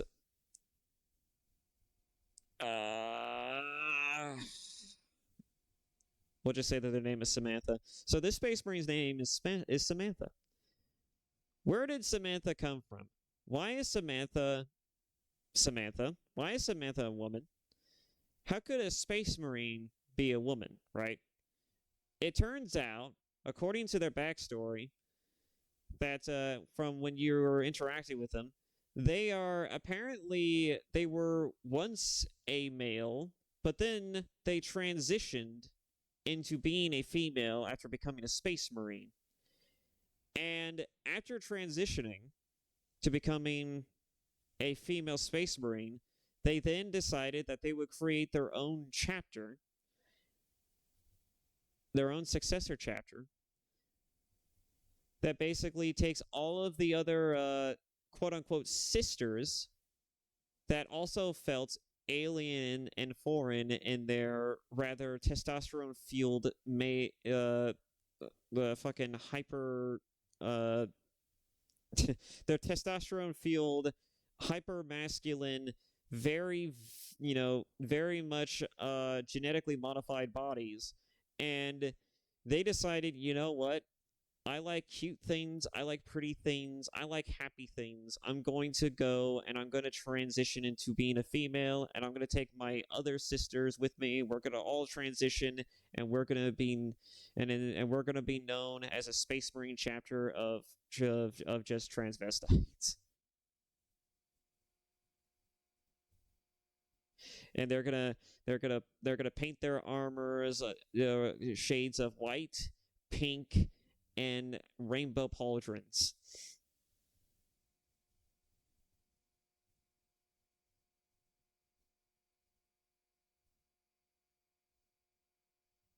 I cannot. The mental image of that genuinely it hurts me a little bit. But you can see how that's off-putting, right? You can see how that might be a little bit off-putting, right? Just a little bit, right? Just a little bit off-putting. And I bring this example of specifically not because I'm trying to highlight that, oh, well, they are paying more attention to detail about like how quirky the characters are. It's not just that. No. They literally did this. One of the things that was revealed in some of the promotional trailers and interviews with the developers of Dragon Age Veilguard was that the character creator was the biggest selling point according to them. Which, if you're saying that your character creator, by the way, is your biggest selling point, that's a fucking red flag to me. That's why I've been looking at this fucking thing with trepidation since its fucking announcement. But it's like, so they say their character creation, their character creator is the biggest thing, right? One of the things you'll notice is that they, of course, use body types. Okay, so there's no male or female. Fine, there's just body types, right? The female archetypes for the bodies is kind of weird. Like, boobs don't look like boobs according to some people, and when I look at it, I'm like, well, I'm not seeing it necessarily, but I do kind of get what you're saying. They just look like mounds instead of like boobs. I kind of see what people are saying, but I'm not the biggest expert on boobs, despite the amount of I guess porn I've consumed as a youngster. But that's neither here or there. Now I just look at anime titties all day. Anyways, moving on from that. So yeah, some women have even said that the boobs seem like a little alien. But not only is the body types weird, they also have other features that just don't make any sense. Like, I'm sure pronouns are in there. I'm not disputing at all, especially after what I'm going to get to in a second here. But one of the things that they also included was, and I say this with, again, the utmost respect. They also have the scars, the transitioning scars. They have the transitioning scars. And I'm trying. Okay. So here's the thing. When you think of the kind of people who think like this, right? Like the kind of people who are like, man, I don't like being the person that I am. I feel like I feel uncomfortable in my own body. I feel comfortable the way I look and the way that I am. I want to transition into something else, something that feels more like, me. And that version of myself just happens to be a woman or something like that.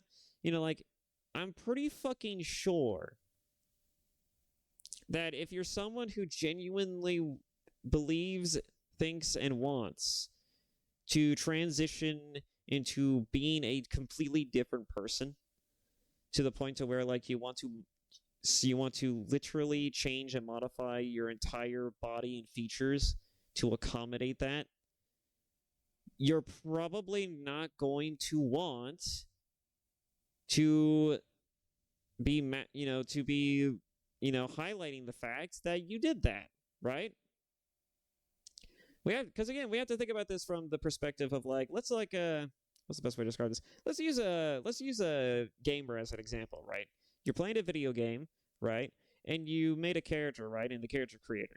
Now you play the game and then you realize, man, my character doesn't look that great. Like, everything about the character's like, I got the finer points detailed and right, but it's like, I don't really like the way my character looks. So you go and you find a character alteration or appearance alteration thing in the game itself, and then you just modify your appearance, right? Simple enough, right? But there's some people who are just like, as cool as it is to play this game as this gender, there's a lot of cooler things that I could be doing if I was maybe, say, a different gender, right? So some people will go to the character to the character altering thing in the game, and they will alter their character to being a different gender, and potentially with a different skin color, among other things, right? Maybe even a different race depending on the game setting, right? How do you justify that in game? How do you justify that in game? Right? How do you justify that? So, let's say that I did do that, right? Let's say I did go and I did do this in the game, and I did this thing where I just changed up my character from being, let's say, a male character to a female elf, right? Well, as soon as I get back into the game, how fucking weird and jarring would it be if suddenly all of my party members looked at me and are just like, "Jesus Christ, Dave, what the fuck happened to you? Well, why are you suddenly an elf with blonde hair and massive tits?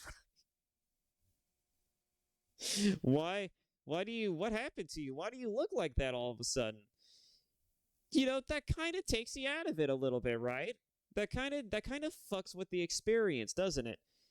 It's one of the reasons why when you add character altering shit into a game, a lot of the times developers will hand wave that away as being like, "Oh, well, it's not going to matter to a lot of people if you do this, all right? It's just cosmetic, it's just there, like no one's going to care, no one's going to mind, no one's going to focus on the fact that you went from being like this hulking behemoth of a man to suddenly this tiny troglodyte of an elf woman. It's not with ginormous tits and the fattest ass this side of the fucking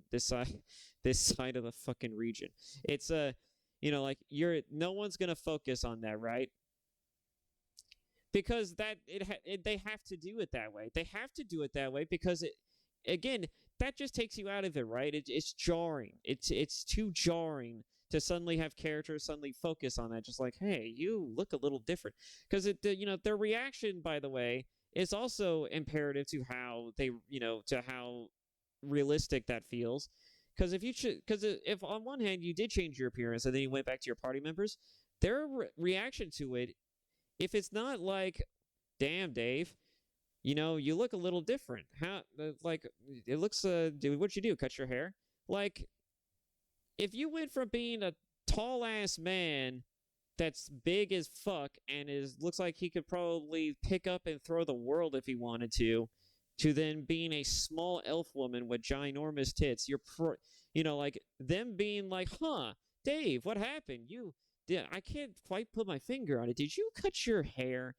That just would be fucking weird. It would take you right out of it. The fact that they not only acknowledged it and acknowledged the fact that you did it, that you changed your character, and also simultaneously you cannot comprehend the changes that you made, despite how grave and massive they are, like that just takes you out of the experience, right? But say that they did actually react appropriately to the fact that you changed your character drastically, like that's probably not going to be fun. That's probably not going to be great, right? It's going to take you out of it. And plus, what if this also adds another element? What if this changes the dynamic between you and other characters? Like say you were romancing or focusing on building a relationship with a male character, but because that male character was straight, you decided that, well, I guess I'll make a female character so I can more properly romance this character, right? Because if I switch genders, that way the character will be romanceable, right? Because that's how most game mechanics work in RPGs, right? It's like like in most video game RPGs, like if you go along the way to change your gender based off of prerequisite conditions, like if you just change the X and the Y from your character sheet, you're gonna get the ability to access these other things, right?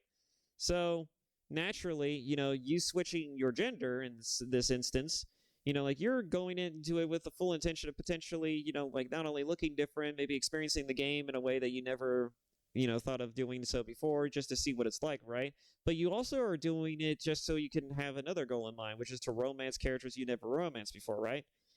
Well, now, say that there is a consequence to doing that. You change your gender suddenly, and then you try to go romance a character who was initially straight, but like you were a man, but you just couldn't romance them because you were a man. You go and try to romance them as a woman, and they realize they knew from the beginning that you were a guy. They're suddenly going to be like, "Whoa, ho, ho, yeah, uh, that's nice and all, but I'm not interested. Sorry, bro. I'm just not interested. It's cool. It's nice of you to feel that way, but I'm not. I'm not down with that. that just kind of, that kind of, again, all of these things are going to make people feel like shit. People don't want, they say art imitates life, but people don't want art to imitate life that hard, especially in a fucking video game. It's pure escapism, first and foremost, all right? People don't want to focus on the fact that they're playing, you know, a game that tries to mirror life to its fullest, right? People want to focus on the fact that they're playing a piece of entertainment that fulfills all of their wish fulfillment fantasies that they could possibly want from the experience, right? If they want to play a game as a guy and then immediately switch later down the line as like a woman that can romance several other guys, then by God, let the motherfucker do it, you know? Then don't let these fucking NPCs have any recollection of the fact that you were originally a dude, right? And here's the thing, is that I feel like this, in a similar way, is similarly to how most people would feel if they were transgender, if they had transitioned as somebody else. Like, if you're going to be someone who is transitioned, the last thing you want is to be reminded of the fact that you transitioned, right? I imagine, especially for them, the last thing you would want is to be reminded of the fact that you are living to not make this sound fucked up, you are essentially living a lie. I think the last thing you want is to feel that same type of feeling you will get from transitioning that makes you feel like, I'm not the thing that I was before. I feel like I'm something else entirely. And to a weird extent, that feels like a lie, right? There's just this inherent idea that's just going to be cognizant in most people's minds, that if they're different in some way, that feels disingenuous, right? And it is disingenuous. It's inherently disingenuous by the fact that people are going to look at you in one way and they're going to think, oh, that's Jennifer, right? Jennifer is all, like, she's so cool. She's like a good friend of mine. Like, you've never met this person prior to your change. And so you meeting them then after your change and then onward, like, you feel like that because they don't know, you wonder to yourself in the back of your mind, how would they feel if they did know? Like, I was once something else entirely. Like, would they still think of me as Jennifer, or would they think of me as something else entirely, right? Would they be perturbed by that? Would they be off-putted by that? Maybe a bit apprehensive of it? Like, how would they feel by that revelation, right? It's, like, there's then a level of trepidation there, like, I imagine that being this type of, being a person who transitions, you probably don't want to be reminded or want to remind people of the fact that you indeed have transitioned, or that you have indeed, you yourself have transitioned, right? I mean, we're talking from the context of a video game. If you're someone who's transitioned, you probably don't want to be reminded of the fact that, yes, you've transitioned before, right? So the scars and the things that that get made as a result of transitioning, you probably don't want that shit, right? You probably don't want to see that shit, and you probably want nothing to do with it, right? So there's that perspective of it, right? That potential perspective of it, right? Let's look at the biggest problem that I have with this introduction of the scars, right? This is a fantasy setting. This is a fantasy setting. This is a fucking fantasy setting. A medieval, magic-toting fantasy setting. Why in God's green earth are you presenting people's transitioning scars in a game wherein you have magic that allows you to turn yourself into a dog?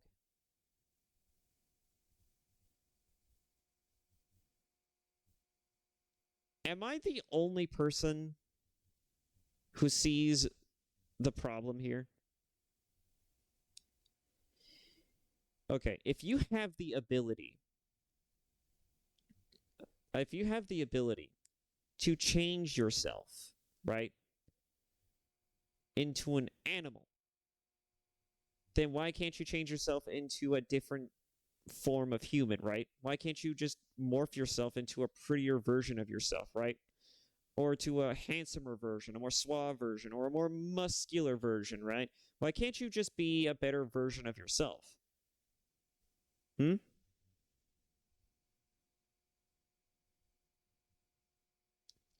Oh, maybe the scars are there for people who don't have the magical inclination to essentially make that sort of transition.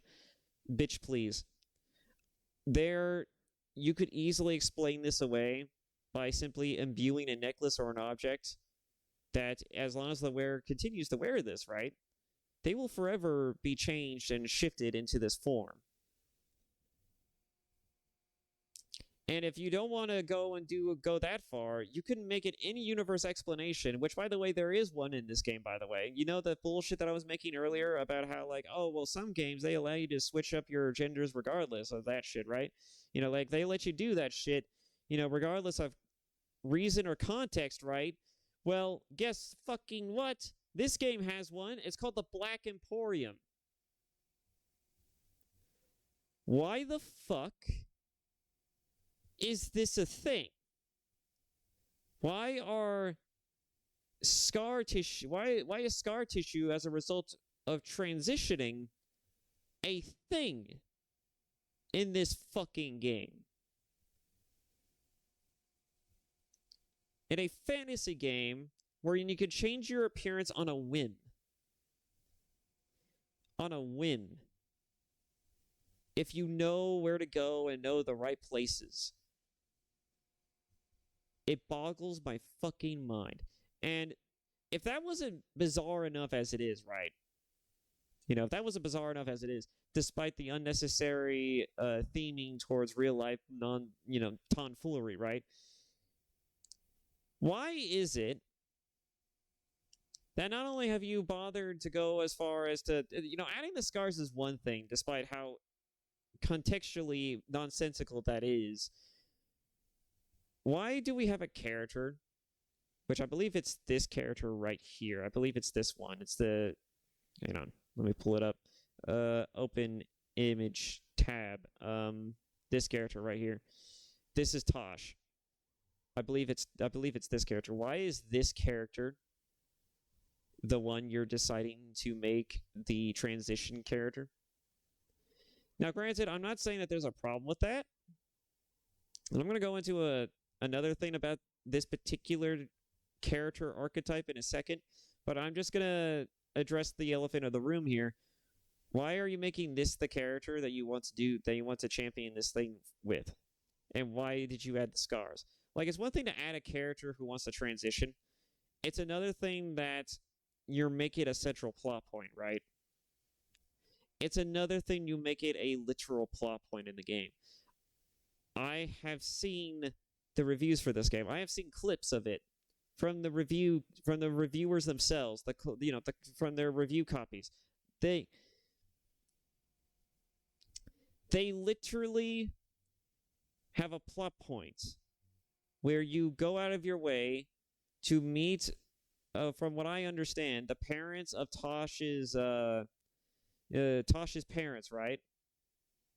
And you explain, and the whole point is to go there, I'm assuming, to help her explain to her family that, mother, father, I'm transitioning to being a whatever the hell, because I can't tell, at least not at the moment, what they're going to be doing.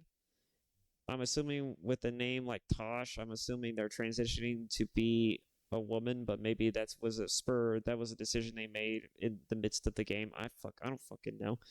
But one of the things that they did is that they made it a plot point. They made you basically go through a whole cycle where it's just like, you go to her parents' house, I'm assuming, and you explain to them, hey, I want to be somebody else, right?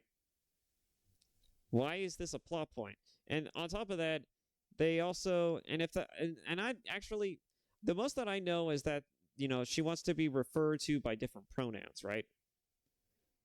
Because that's the most of what I've seen from some of the clips that I've seen. It's just like the pronoun shit. But I do remember hearing something about her wanting to transition. So I'm assuming that's what the whole point of that conversation was, and what that conversation was based on, right? But the overall the point being is that, like, why is this a plot point, and also why is it that we are introducing concepts like pronouns in a fantasy setting? Why are we doing that? Going back to my 40K example earlier, it's like if the Meek Inquisitor decided, like, oh, I don't want to be known as Inquisitor Timmy. I want to be Inquisitor Onyx, and you will recognize me as they them. And it's like, what? What are you talking about? What do you mean? What does that even mean? That would boggle the mind of the average 40K citizen. This is one of the reasons why I'm so fucking concerned about 40K. It's like, it's the only bastion of places left where the vapid modernity of bullshit and fuckery has yet to exist.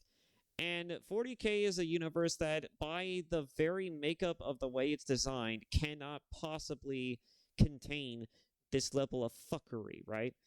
And I'm telling you this not because I hate this shit, but because it's genuinely off-putting when it's inserted, and it's inserted badly.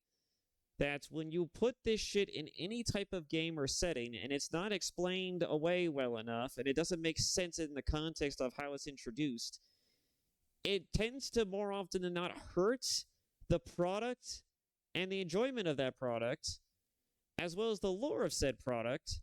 It tends to do more harm than actual good. And so the taste that people are left with is not one of jubilation and, oh my god, I can't believe they did it. They added a character of this type of problem, right? No. They did not add this kind of type of character with this type of problem for the purposes of being like, man, we did it. We accomplished a goal. We managed to help make this type of person more represented, right? No, they didn't do that.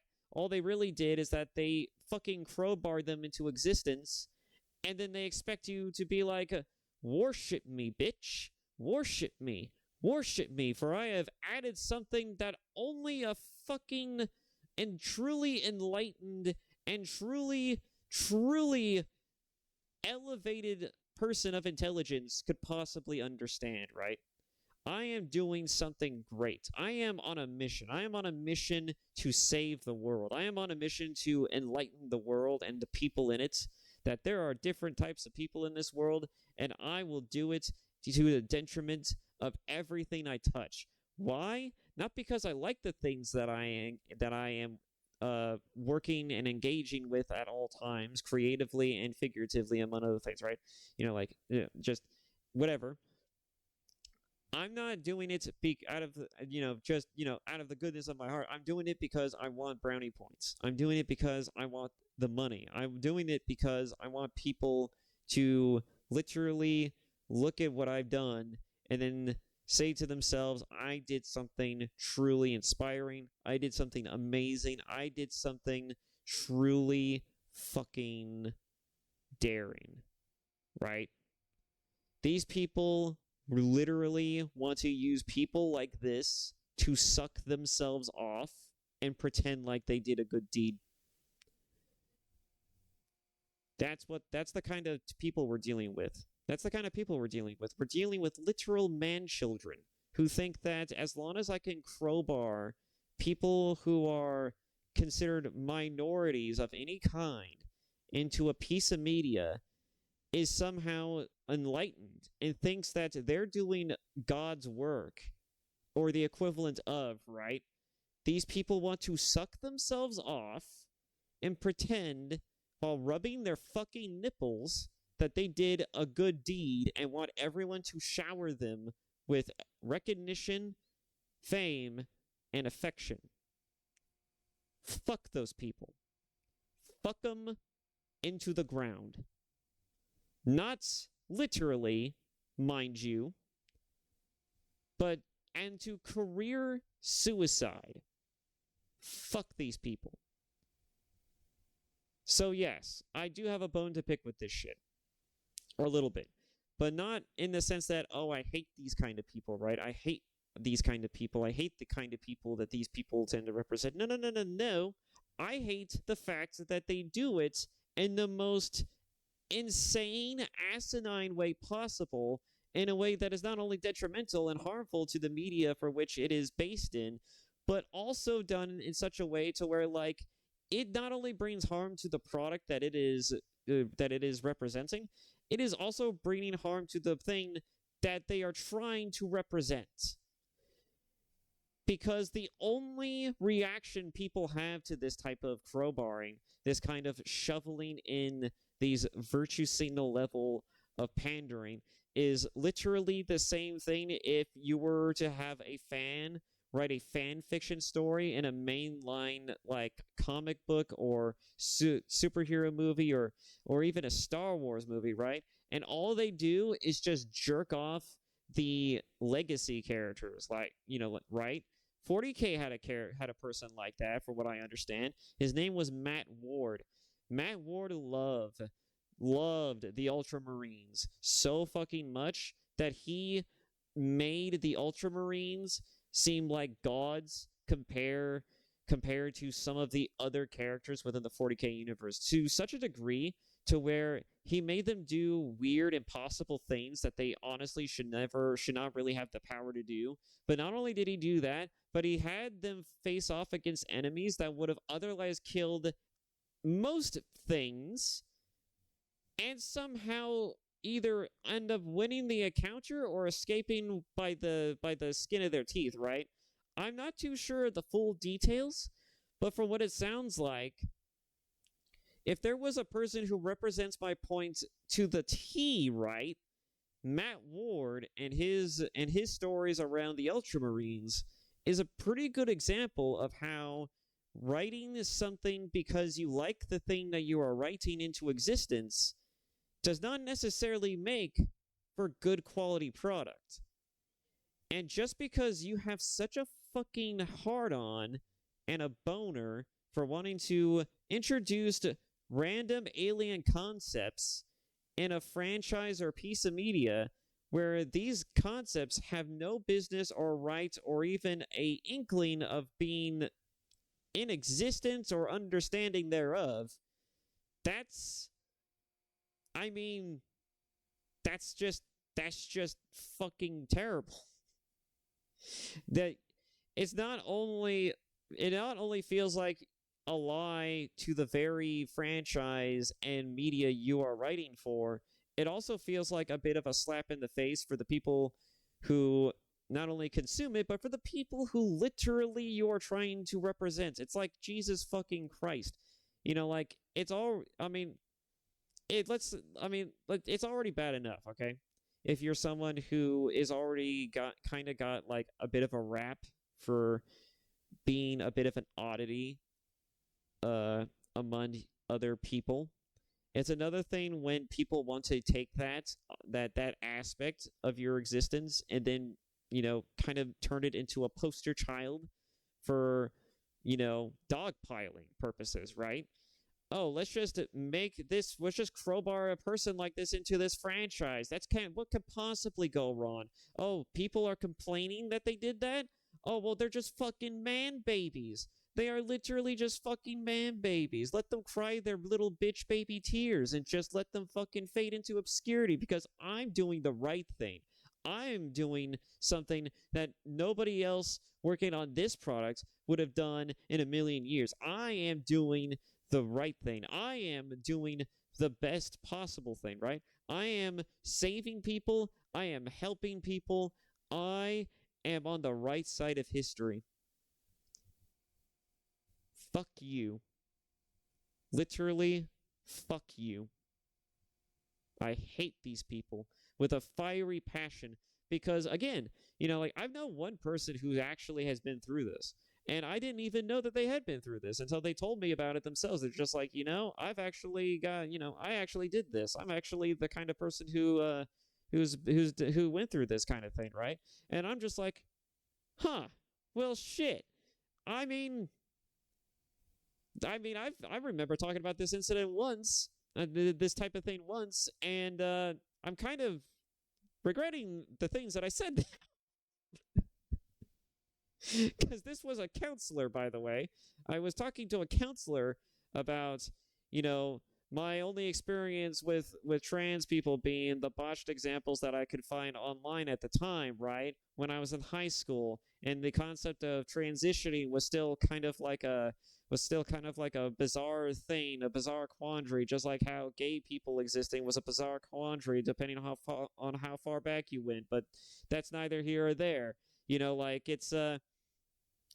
like it was still. It's funny that it came from that guy, but it's also just as funny to think about in retrospect, because it's just like I've told you a lot of funny fucked up shit. Like, not necessarily like from my own life, like my own life is fucked up. My life has been pretty boring as a person. I'm a pretty boring person, but the things that I talked about with him, that I shot the shit with him about, just the random, sometimes really weird, really strange, really fucked up notions that I've ever had a thought in my mind. He was basically my Twitter space, right? I I would talk to him specifically just to shoot the shit and basically use him like a receptacle for like some of my most brain dead bizarre ideas. That man has the patience of a saint. If he was that if he was not only a trans person, he was also the type of person whose job it was is to listen to people talk about stupid shit, right? That he must have the patience of a fucking saint. And especially from a shitter like me. God damn. Anyways, moving on from that, you know, fucking hell. So yeah, when I'm thinking about like the context of this shit, right? Of course this doesn't make any fucking sense, but they did it anyways, right? And so now we have to think about like, well, how does this make sense in the lore, right? How does this make sense lore wise? Oh, it just fucking doesn't, because no matter how many times you look at it, it doesn't make any sense. No matter which angle you peer this fucking quandary from. Okay, so if you wanted to be a different type of gender, why didn't you just transmogrify into that gender? Oh, well, I couldn't do that because I'm not a mage. Oh, okay, well then fucking enchant something so you could do that. Is that impossible? Is that not a thing you can do? In a magical universe, in a magic setting, is that truly outside the barriers of capabilities? Or are you just not trying hard enough? I don't fucking know. It's so bizarre. And again, this franchise already has something that does this. It's called the Black Emporium. What's that? You don't like the look of your character nor the gender? Oh, well, guess what? There's a place called the Black Emporium that if you were to get the DLC of it, you could just go right over there and you could just change a little bit of detail about your character that you don't like, or you could just change everything about it. Fuck, change the gender too. Maybe get a different voice actor in there. Why the fuck not? Sky's the limit with the Black Emporium, right? And no one's going to question it. No one's going to question it. Your party members will question it. They'll just watch you stare at a mirror for a few seconds and then suddenly blip. Oh, hey there, Hawk. How's it going? Well, you're totally not. You're totally a woman, and you definitely weren't like a tall, black bearded man with like some other crazy shit going on. No, no, no, no, no. You're a light skinned, pale ass, fucking like troglodyte of a human being with like small. I guess no. We'll just go back with the big tits example because that does. I don't like the implication where that's going. But the point is, you get the point, right? It's so weird. It's so fucking weird. Why do they have to do this? Why do they have to do this? Especially in a fantasy setting. It's like you have the best and most easy example or use of being able to get around this problem, right? That has nothing to do with going through some type of surgery. You just get magical people to do it, and then the magical people will figure a way to do it, right? It's simple. It's such simple shit. Why is this so hard? Why is this so hard? I will never understand. So, moving on from this fucking topic, So yeah, outside of that fucking bizarre banana of a fucking like of just anyways, I can't think anymore because I'm just the I got on such a tirade there that I'm literally losing steam. So moving on. We're already 2 hours in, only on the second bullet point. We're faring very well. I already said we weren't gonna get through all of them probably, but I was gonna focus on the main important ones, right? Right. I have only managed to get on the first two. Um, I know some people have a problem with with the art style, right? Some people have mentioned that the art style is a little too cartoony, like it's cartoony, right? I mean, going back to the this image from earlier, like uh one of the things that I mean, we could talk about the art style in a second, but one of the things that I particularly have a problem with is the Kunari. So the Kunari, this is the Kunari and in the game as it stands right now, right? This is what the Kunari look like.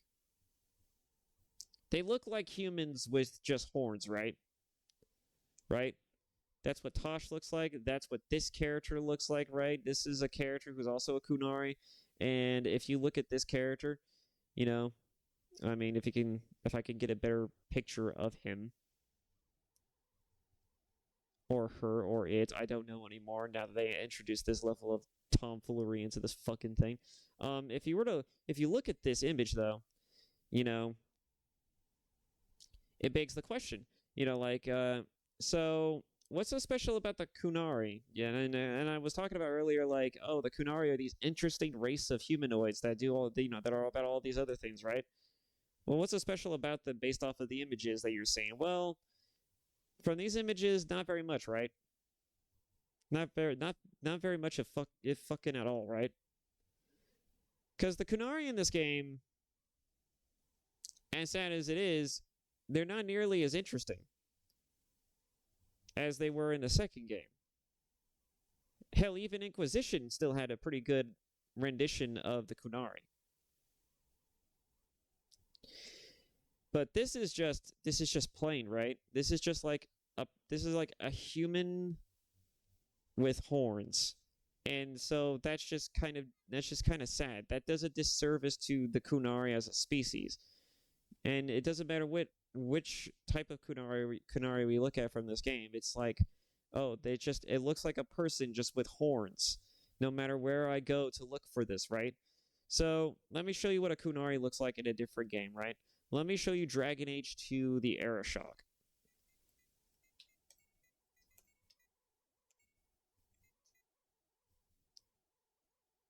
Nope.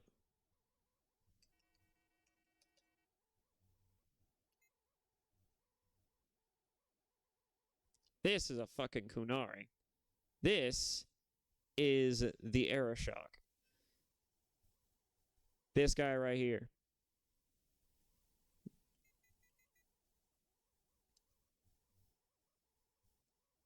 Fuck off. There we go. Doesn't this look imposing, impressive? Doesn't this look vastly more interesting than the other examples that I was just showing you from the game? This is the Era Shock from Dragon Age 2. He is someone who looks like he could literally body an entire platoon just by himself.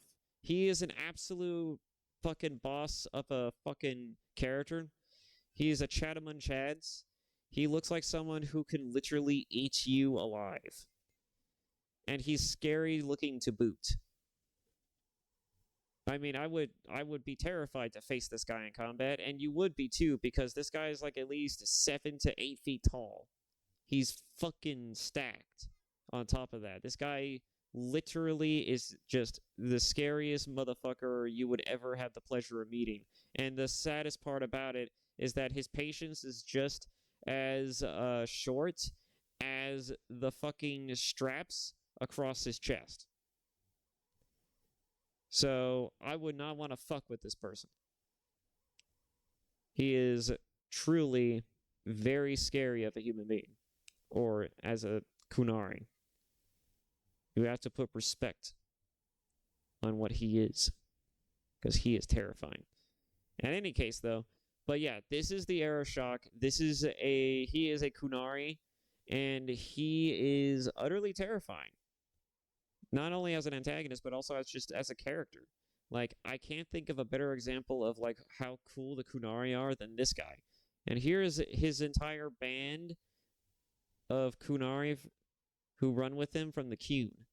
This is the other Kunari in his retinue. They're equally just as terrifying. And honestly, they're, at least in Dragon Age 2, they're basically just like, reskins of his model from the looks of it. But even outside of this, like if we were to go look at, like, say, Black Bull from Dragon Age Inquisition, that man is still stacked. In fact, his head is comically tiny. Not Black Bull.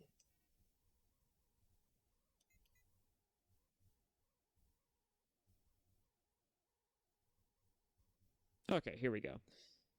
So this is the guy.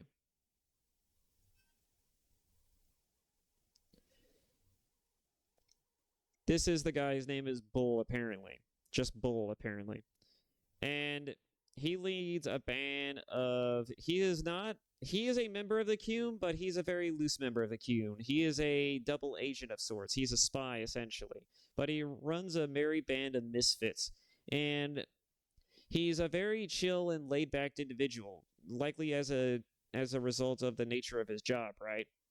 So that makes him an interesting character just by that off the surface, right? So he's not nearly as high-strung as his other Kunari contemporaries, right? But if we were to look at this man just from the outset, this motherfucker is again another Chatham Chads. This man is a unit. Look at this fucker. He is fucking stacked, and he, despite the fact he isn't nearly as bulbous and musculature, he looks like he can literally shit bricks. He is very big, and he's just as tall as the Arishok. He is still he's still taller than you, unless you yourself become a Kunari, which is something that Inquisition allows you to do. It actually allows you to be a Kunari in the game, except you won't be a member of the Qun. You'll be a Talvishoth or something like that, right? It's basically a Kunari outside of the Qun. A Kunari who grew up outside of the Qun. But yeah, you see what I mean too when I say that his head is comically small compared to the rest of his fucking body. He is despite the fact that this man has horns that make his head stand out, he is comically tiny. Like, it makes you wonder how his brain sends signals across his entire being to make him respond in a fight or flight scenario, right? Like, how does his brain have the computing capacity to send messages for movement across this fucking mass of meat? It's amazing.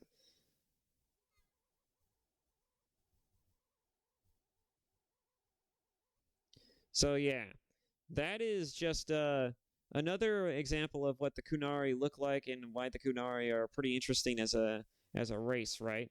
You kind of see the his name is the Iron Bull. You kind of see my point, though, right? The Kunari are an interesting species because not only do they have a religion that's kind of, also goes by their namesake, but they're also, the Kunari are interesting just because they also have a religion that is vastly different from everything else. Like, it is so systematic. It is so rigid and strict with guidelines, among other things, that it makes you honestly wonder just how deep does this go, right? It makes you actually curious about, well, what is this Qun? How far and how deep does this rabbit hole go, and why do they follow it so strictly? What is it about it that makes it so dogmatic for these people, and why they have to adhere to it so strictly? And they're basically like warrior Catholics, and it's the strangest fucking thing, but it's such a weird and interesting combination that it inspires curiosity, right?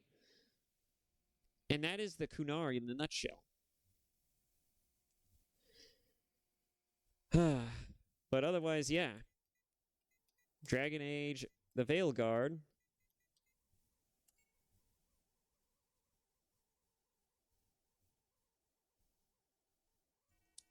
is got a look issue, and it goes beyond just the Kunari, right? If we were to look at the images for the characters of Veilguard, they all look like they belong in a cartoon.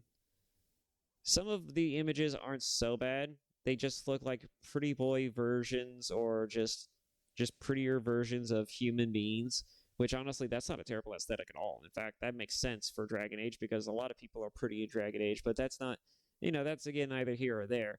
Like there's just some scenes in game that makes them look cartoony. And I have seen some of the scenes that people were talking about, and I'm like, yeah, that does seem a little too like in the uncanny valley, right? Like the art style definitely they took an interesting direction with this one. But then it also makes it kind of weird when you see them all together, and then you have a character like Varric who's just very fucking detailed and looks more like an actual person than, you know, a fucking caricature from a cartoon. This still isn't necessarily a very good picture, but you kind of see some of the criticism, right? Like this guy's face is a little too wide in some scenes I've noticed. And then this chick's got just a strangely shaped face. I don't know why it's like that. And I could not tell you much about the other characters, but yeah. There are some things about this game that are a bit on the uncanny valley side of things.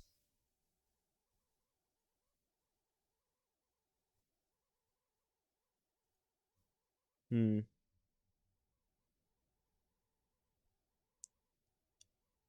Yeah, again, they just look like prettier people. And I suppose that is kind of a bit uncanny. I mean, there are some ugly people in this franchise, that much is for certain, but it's still. I just, it's a little weird. I don't know. Again, I'd have to really search for example. Oh, that's right. What they did to our girl Morgan is a travesty. You remember what I said about Morgan is also like, she's another character in the Dragon Age games. Like you probably remember it from when I was going on a tangent with Dragon Age Origins. This is the character. This is Morgan from Dragon Age 1.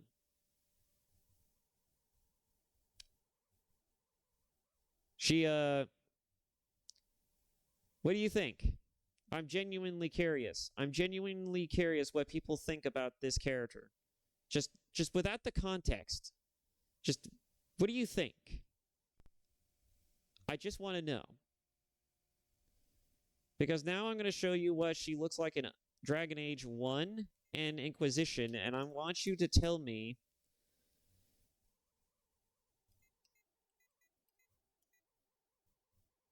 I want you to tell me.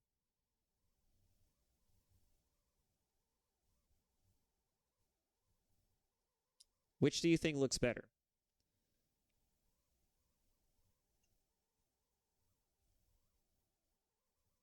Here is Morgan from Dragon Age 1. This is Morgan from Dragon Age 1. This is Morgan from when in her standard attire that you'll mostly see her through most of the time in the game, at least at the earlier portions. She's wearing her usual Witch of the Wild attire. And the, like, and how, interesting this design is. Again, this was a game made back in the early 2000s, another game made back in the early 2000s, and so, and it's a dark fantasy setting, so, you know, uh, design very much inspired based off of the fact that back in the day games were a little bit more, we're going through its mature phases back then. But this is Morgan in Dragon Age 1. And she looks pretty hot in this one, right? She looks nice, even for like an old timey type of game. Like she's, despite the fact that the face models are kind of dated, she looks like a very interesting, intriguing, and a mildly or mostly attractive character. I wouldn't say mildly, but she's definitely attractive. And this is Morgan from. Can we get a better picture actually? This is Morgan from. Well, I mean, here's an up close shot of her face.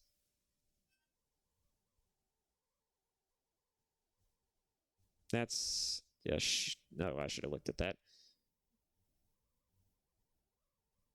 Where is it? Where's a good picture?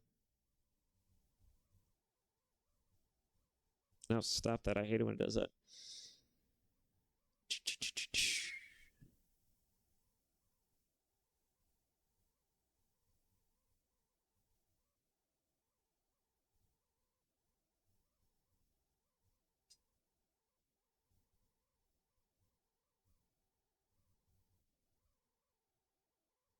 It's more like an art edition, though.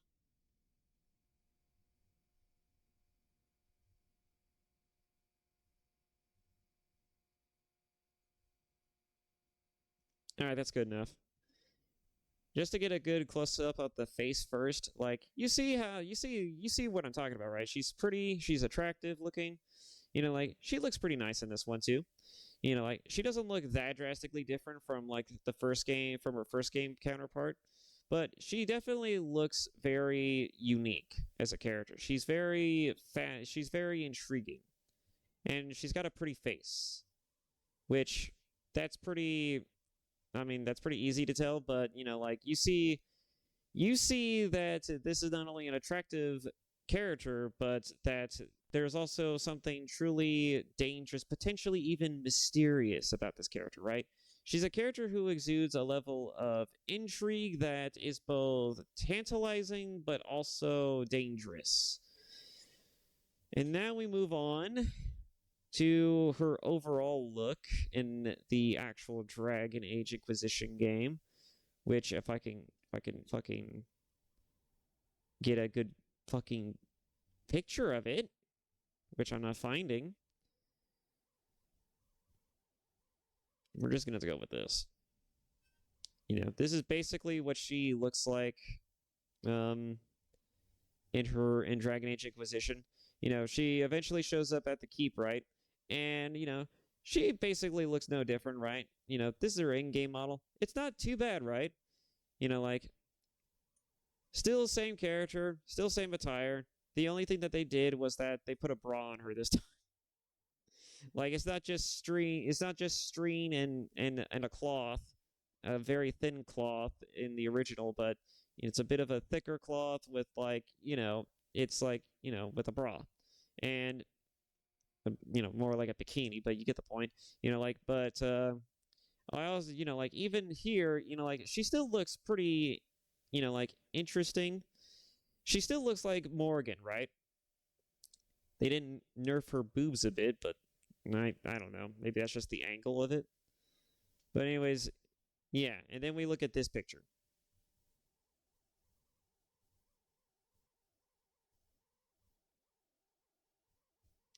How do uh how do you feel about this portrayal of Morgan? Just curious, because I'm not sure how to feel about it.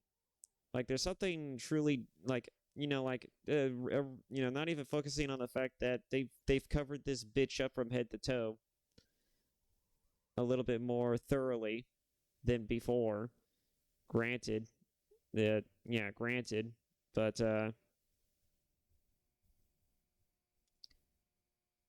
I can't quite place my finger on it. It just looks strange. It just looks weird. I don't know.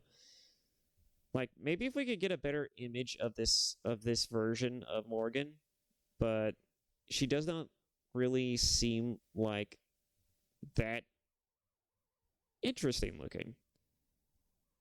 Why is every image of her looking down at you like she's above you? Okay, that's not what I fucking wanted. What the? Okay.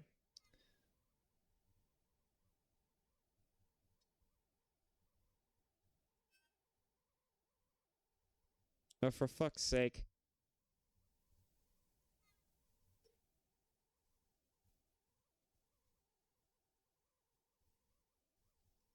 If this opens up another link.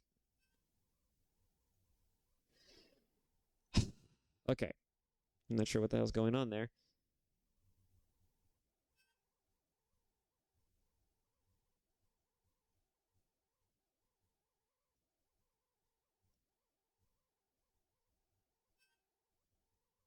All right, just zoom in. So yeah, I'm not exactly sure what it is that's really kind of putting me off from this character design. It might just be it might just be because she's covered up more. Maybe just maybe. But like there's just something about it that bothers me a little bit, right? It just feels different. Maybe a little too different. Maybe that's the problem. What the fuck is this, by the way? What is this? Like she wore feathers on a pauldron on the side of her shoulder, right? But it's like, the fuck is this? What does this connect to, and why is it here?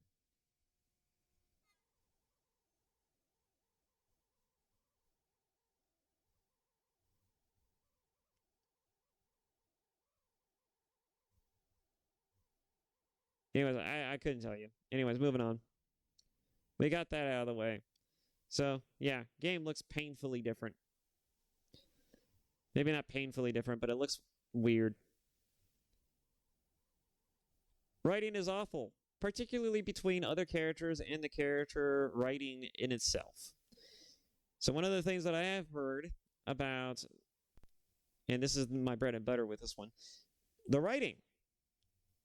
The writing is terrible from every metric, according to a lot of people. Like, not only did they get rid of the dark tones, but the stuff that they replaced it with is either too light, happy, and fluffy, or it's just a bother, right?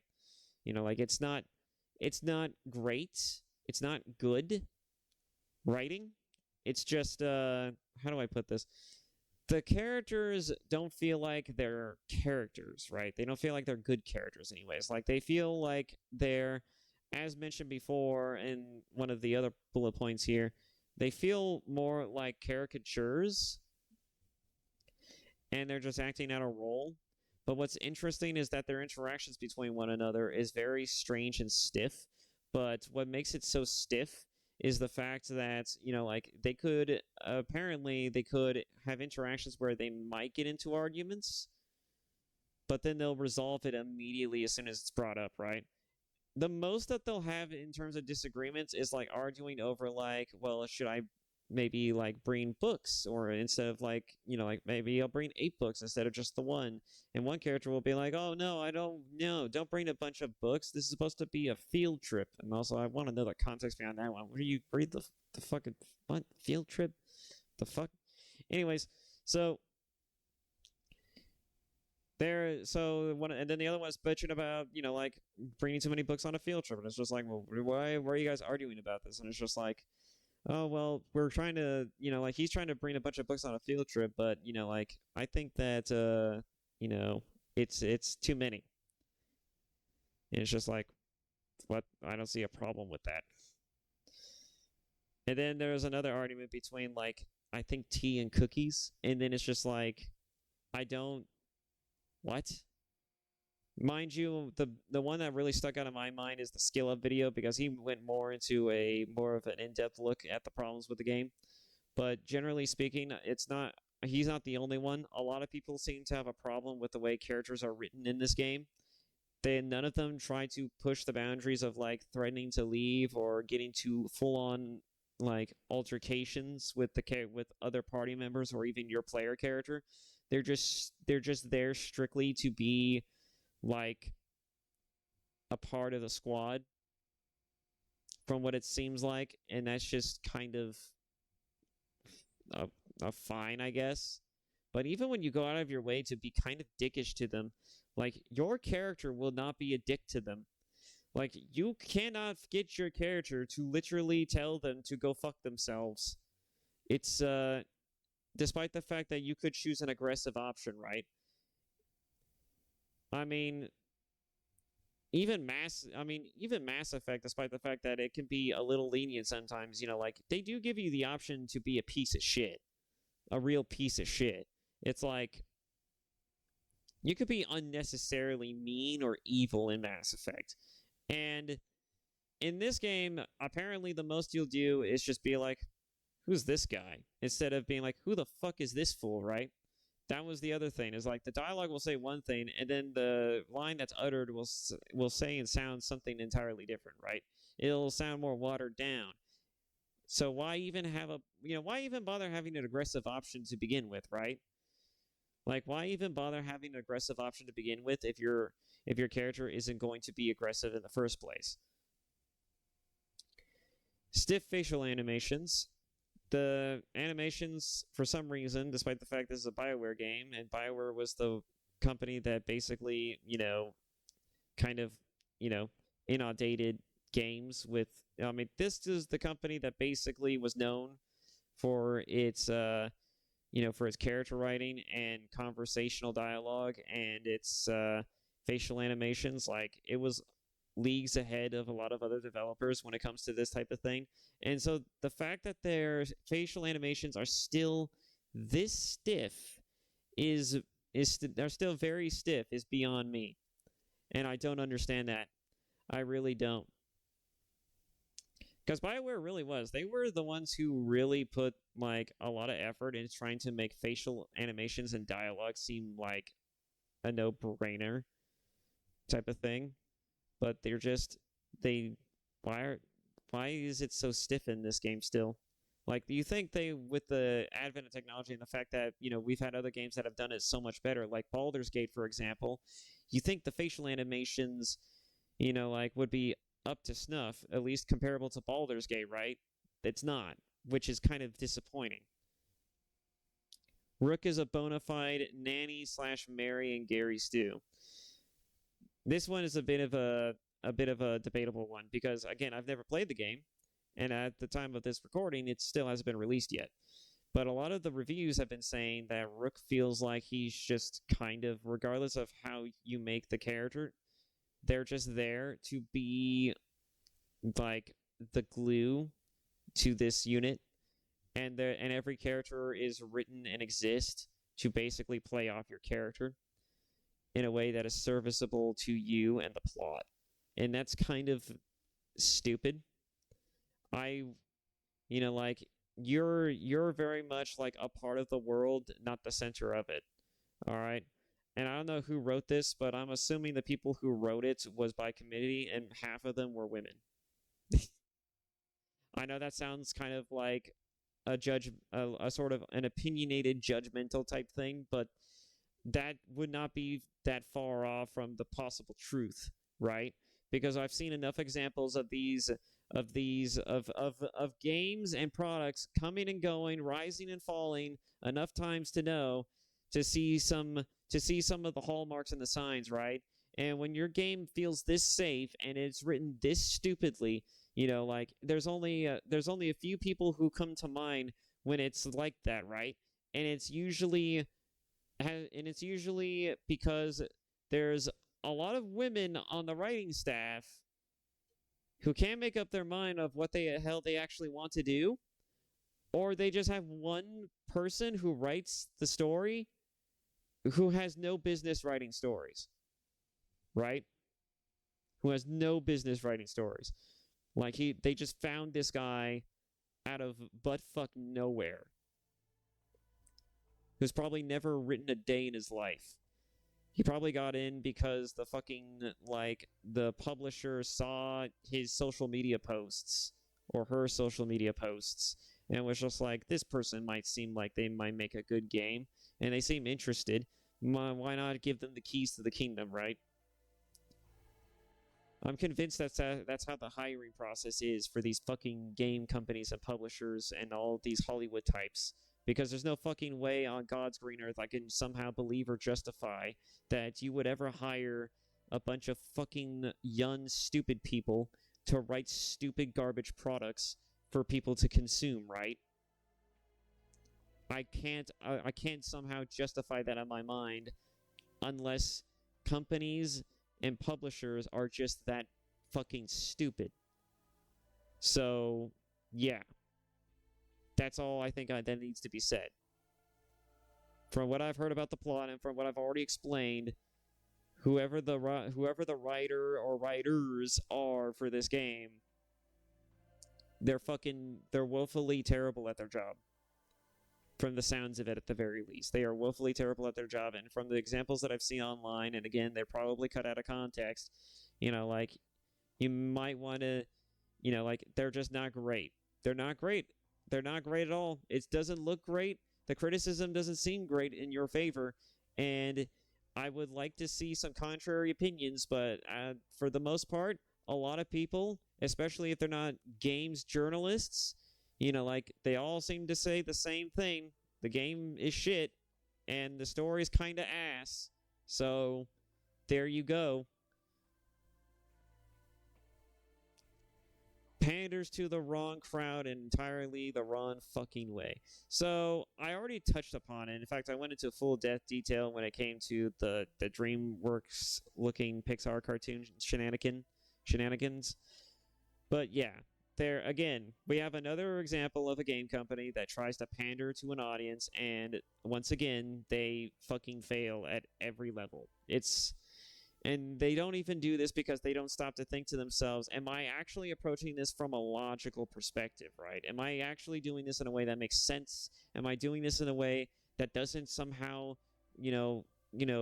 cause it to reverberate and create a harmful stigma that will now be associated with these people? No. They don't do that.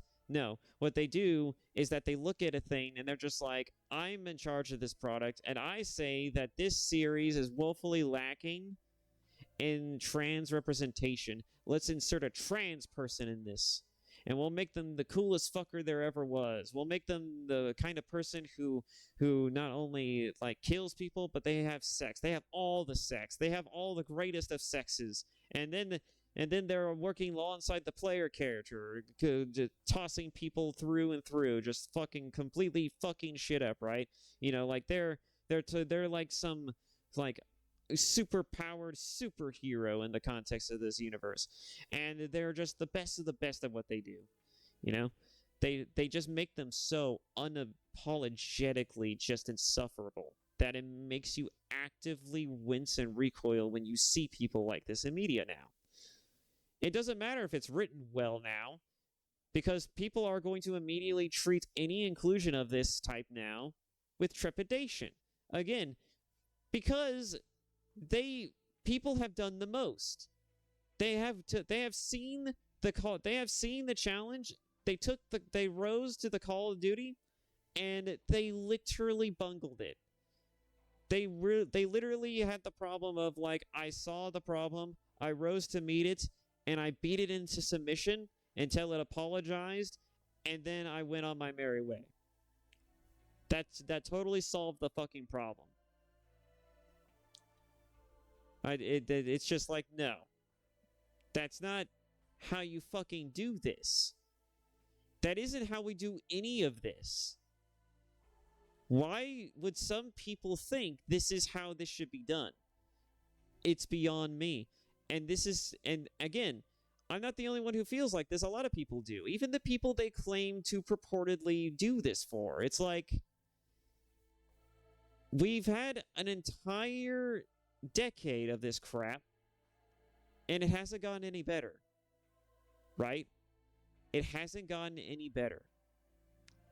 Not a single bit.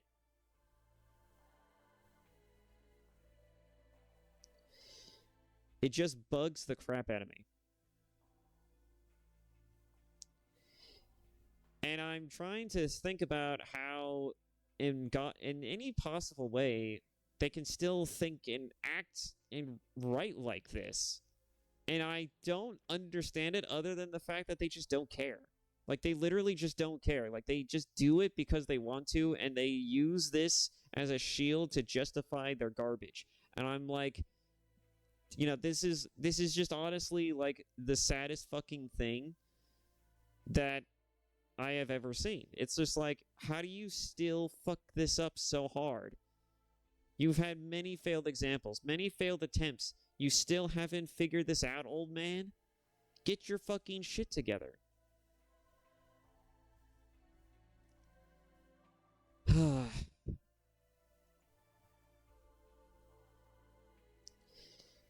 And again, I feel more bad for the people it's supposed to represent, because these people get used like a shield very often.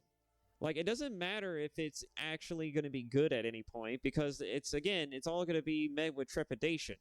A lot of people are going to see it and they're like, shit, this is probably going to be garbage, isn't it? And the moment they hear anything that has anything to do with, like, oh, and it also has gay people in it, they're gonna a lot of people are gonna be like, oh shit, they're talking about gay people. It's probably gonna be garbage. Let's nope out of this shit. No, it's just sad. It's just sad. The state of things. It's just really sad, and that's not even to say that you couldn't do that, but I would highly recommend that you don't. I would highly recommend that you don't. At least not for a good 10 years. A good 10 long years, so that people have enough time to forget about this particular period in time of entertainment when everything that had sucked because they hired a bunch of young people who had no business being in the positions that they were in, basically writing stories and creating content for industries and people and fans and consumers alike, that basically was the equivalent of dog shit. And it was dog shits because it had all of the usual hallmarks, right? They inserted bizarre fucking character archetypes and character traits that have no reason for being there. And they also race bend, gender bend, and they did all these kinds of things. And then if that wasn't bad enough, on top of that, like, not only did they, like, ruin some legacy characters in the actual, like, content of the story and fiction themselves, they also inserted new characters that are just as dog water level bullshit as what they did to the legacy characters. It's like, I don't know what else to tell you. It's just dog shit. And I'm tired of seeing it. And I'm telling you, a lot of people are tired of seeing it. I'm not the only person who's tired of seeing it. I'm just the only person. I'm not even the only person. I'm not even the only person out here on the internet who see this shit and is just commenting on it. There's a lot of people who are. It's just that they're often seen as, like, the most vapid thing that has ever existed. It's like, no, it's not necessarily true. Yeah, the way that they deliver it is kind of jaded, but it's the truth. People are fucking sick and tired of seeing this shit. I am someone who has no dog in this race, and I can tell you with absolute fact, just as a casual shitter on the internet who just likes to consume content, just to feel good about himself for, like, a good 5 to 10 hours a day. I'm kidding, but sometimes it do be like that. At least a range is there, for fuck's sake. But no, it's like, I just want to feel good about myself. I don't want to deal with everyday modern day bullshit in my fucking escapist media. All right? And if I do, I want to see it in something else that is specifically tailored for that, right? Whether it's a sitcom or some type of stupid talk show or maybe a political movie or a documentary or some other garbage, right? Like something else that's specific to that. I don't want to experience this in my escapist media. In my escapist medium, in my escapist entertainment. It is entertainment first. Go fuck yourselves. I do not want to see this shit. And then when I do see this shit, it better be in a way that is easily digestible, makes sense, and doesn't spend more than enough time trying to suck the literal spunk out of the inside of the rectum of the people who have gotten enough shit shoved up in there that literally they could go a whole lifetime without. But you just are so gung-ho about it, you want to literally ton-punch the shit out of that fart box, that you will literally do it, and you will do it gladly, because you genuinely either believe that you are on the right side of history on this one, or you are someone who is just frankly a fraud, a charlatan, and just a selfish person who doesn't want to put any effort into anything, and just wants to use these people as an excuse to justify your garbage. I'm tired of this shit. I'm literally tired of this shit. I am so done with these people and this garbage level writing that I could spend an eternity without this shit, and it would still not be. It still wouldn't be long enough. It still wouldn't be long enough. I'm just that sick and tired of seeing it. Get your fucking shit together. Anyways, I'm going to go ahead and cut it there. I didn't want this to be I didn't want this to be a 3-hour video, but it ended up becoming one just barely on a 3-hour mark. So yeah, we'll just leave it there. All in all, Dragon Age the Veilguard, to summarize, is another game that basically, from what it looks and sounds like, is just another shit game made by a shit company, published by people who are just as dog shit, and also the fucking people who made this aren't even the same people who made the other games. They are literally not the same people who made the other games. This is not BioWare. This is BioWare adjacent. This is BioWare's second cousin twice removed. This is BioWare. This is BioWare's little kid brother who thinks they can do what BioWare can do, but better, and has always like been that spunky young little shit who's always just been an annoying piece of shit, who's always like the daddy and the mommy's little favorite, and always gets away with doing stupid shit just because they're the youngest. And it's just like I could not be bothered, right? Anyways, you get my point. This is not BioWare. This is BioWare adjacent. This is I don't know, fuck you ware or something, because it's literally just if this is the kind of content that BioWare's making, then everything going forward is just going to be fuck you level content. So just yeah, fuck you where works. Just fuck off. In fact, yes, please, actually, literally fuck off. I want nothing to do with this. And I don't know who's in charge of BioWare now. I don't know what kind of people are in BioWare. But if you don't get your fucking shit together after this fucking thing, then honestly, I hope the studio literally dies. Just ends up dying. I hope you literally get out of a job.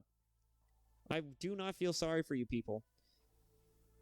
If you still somehow end up existing after the failure that is this game, and you somehow after the failure of this game, you haven't somehow, got your shit together, recouped your costs, and basically spent the rest of your time trying to justify your existence by delivering actually good storytelling, good RPGs, good video games, or some type of good content, whatever the fuck you people are going to do next.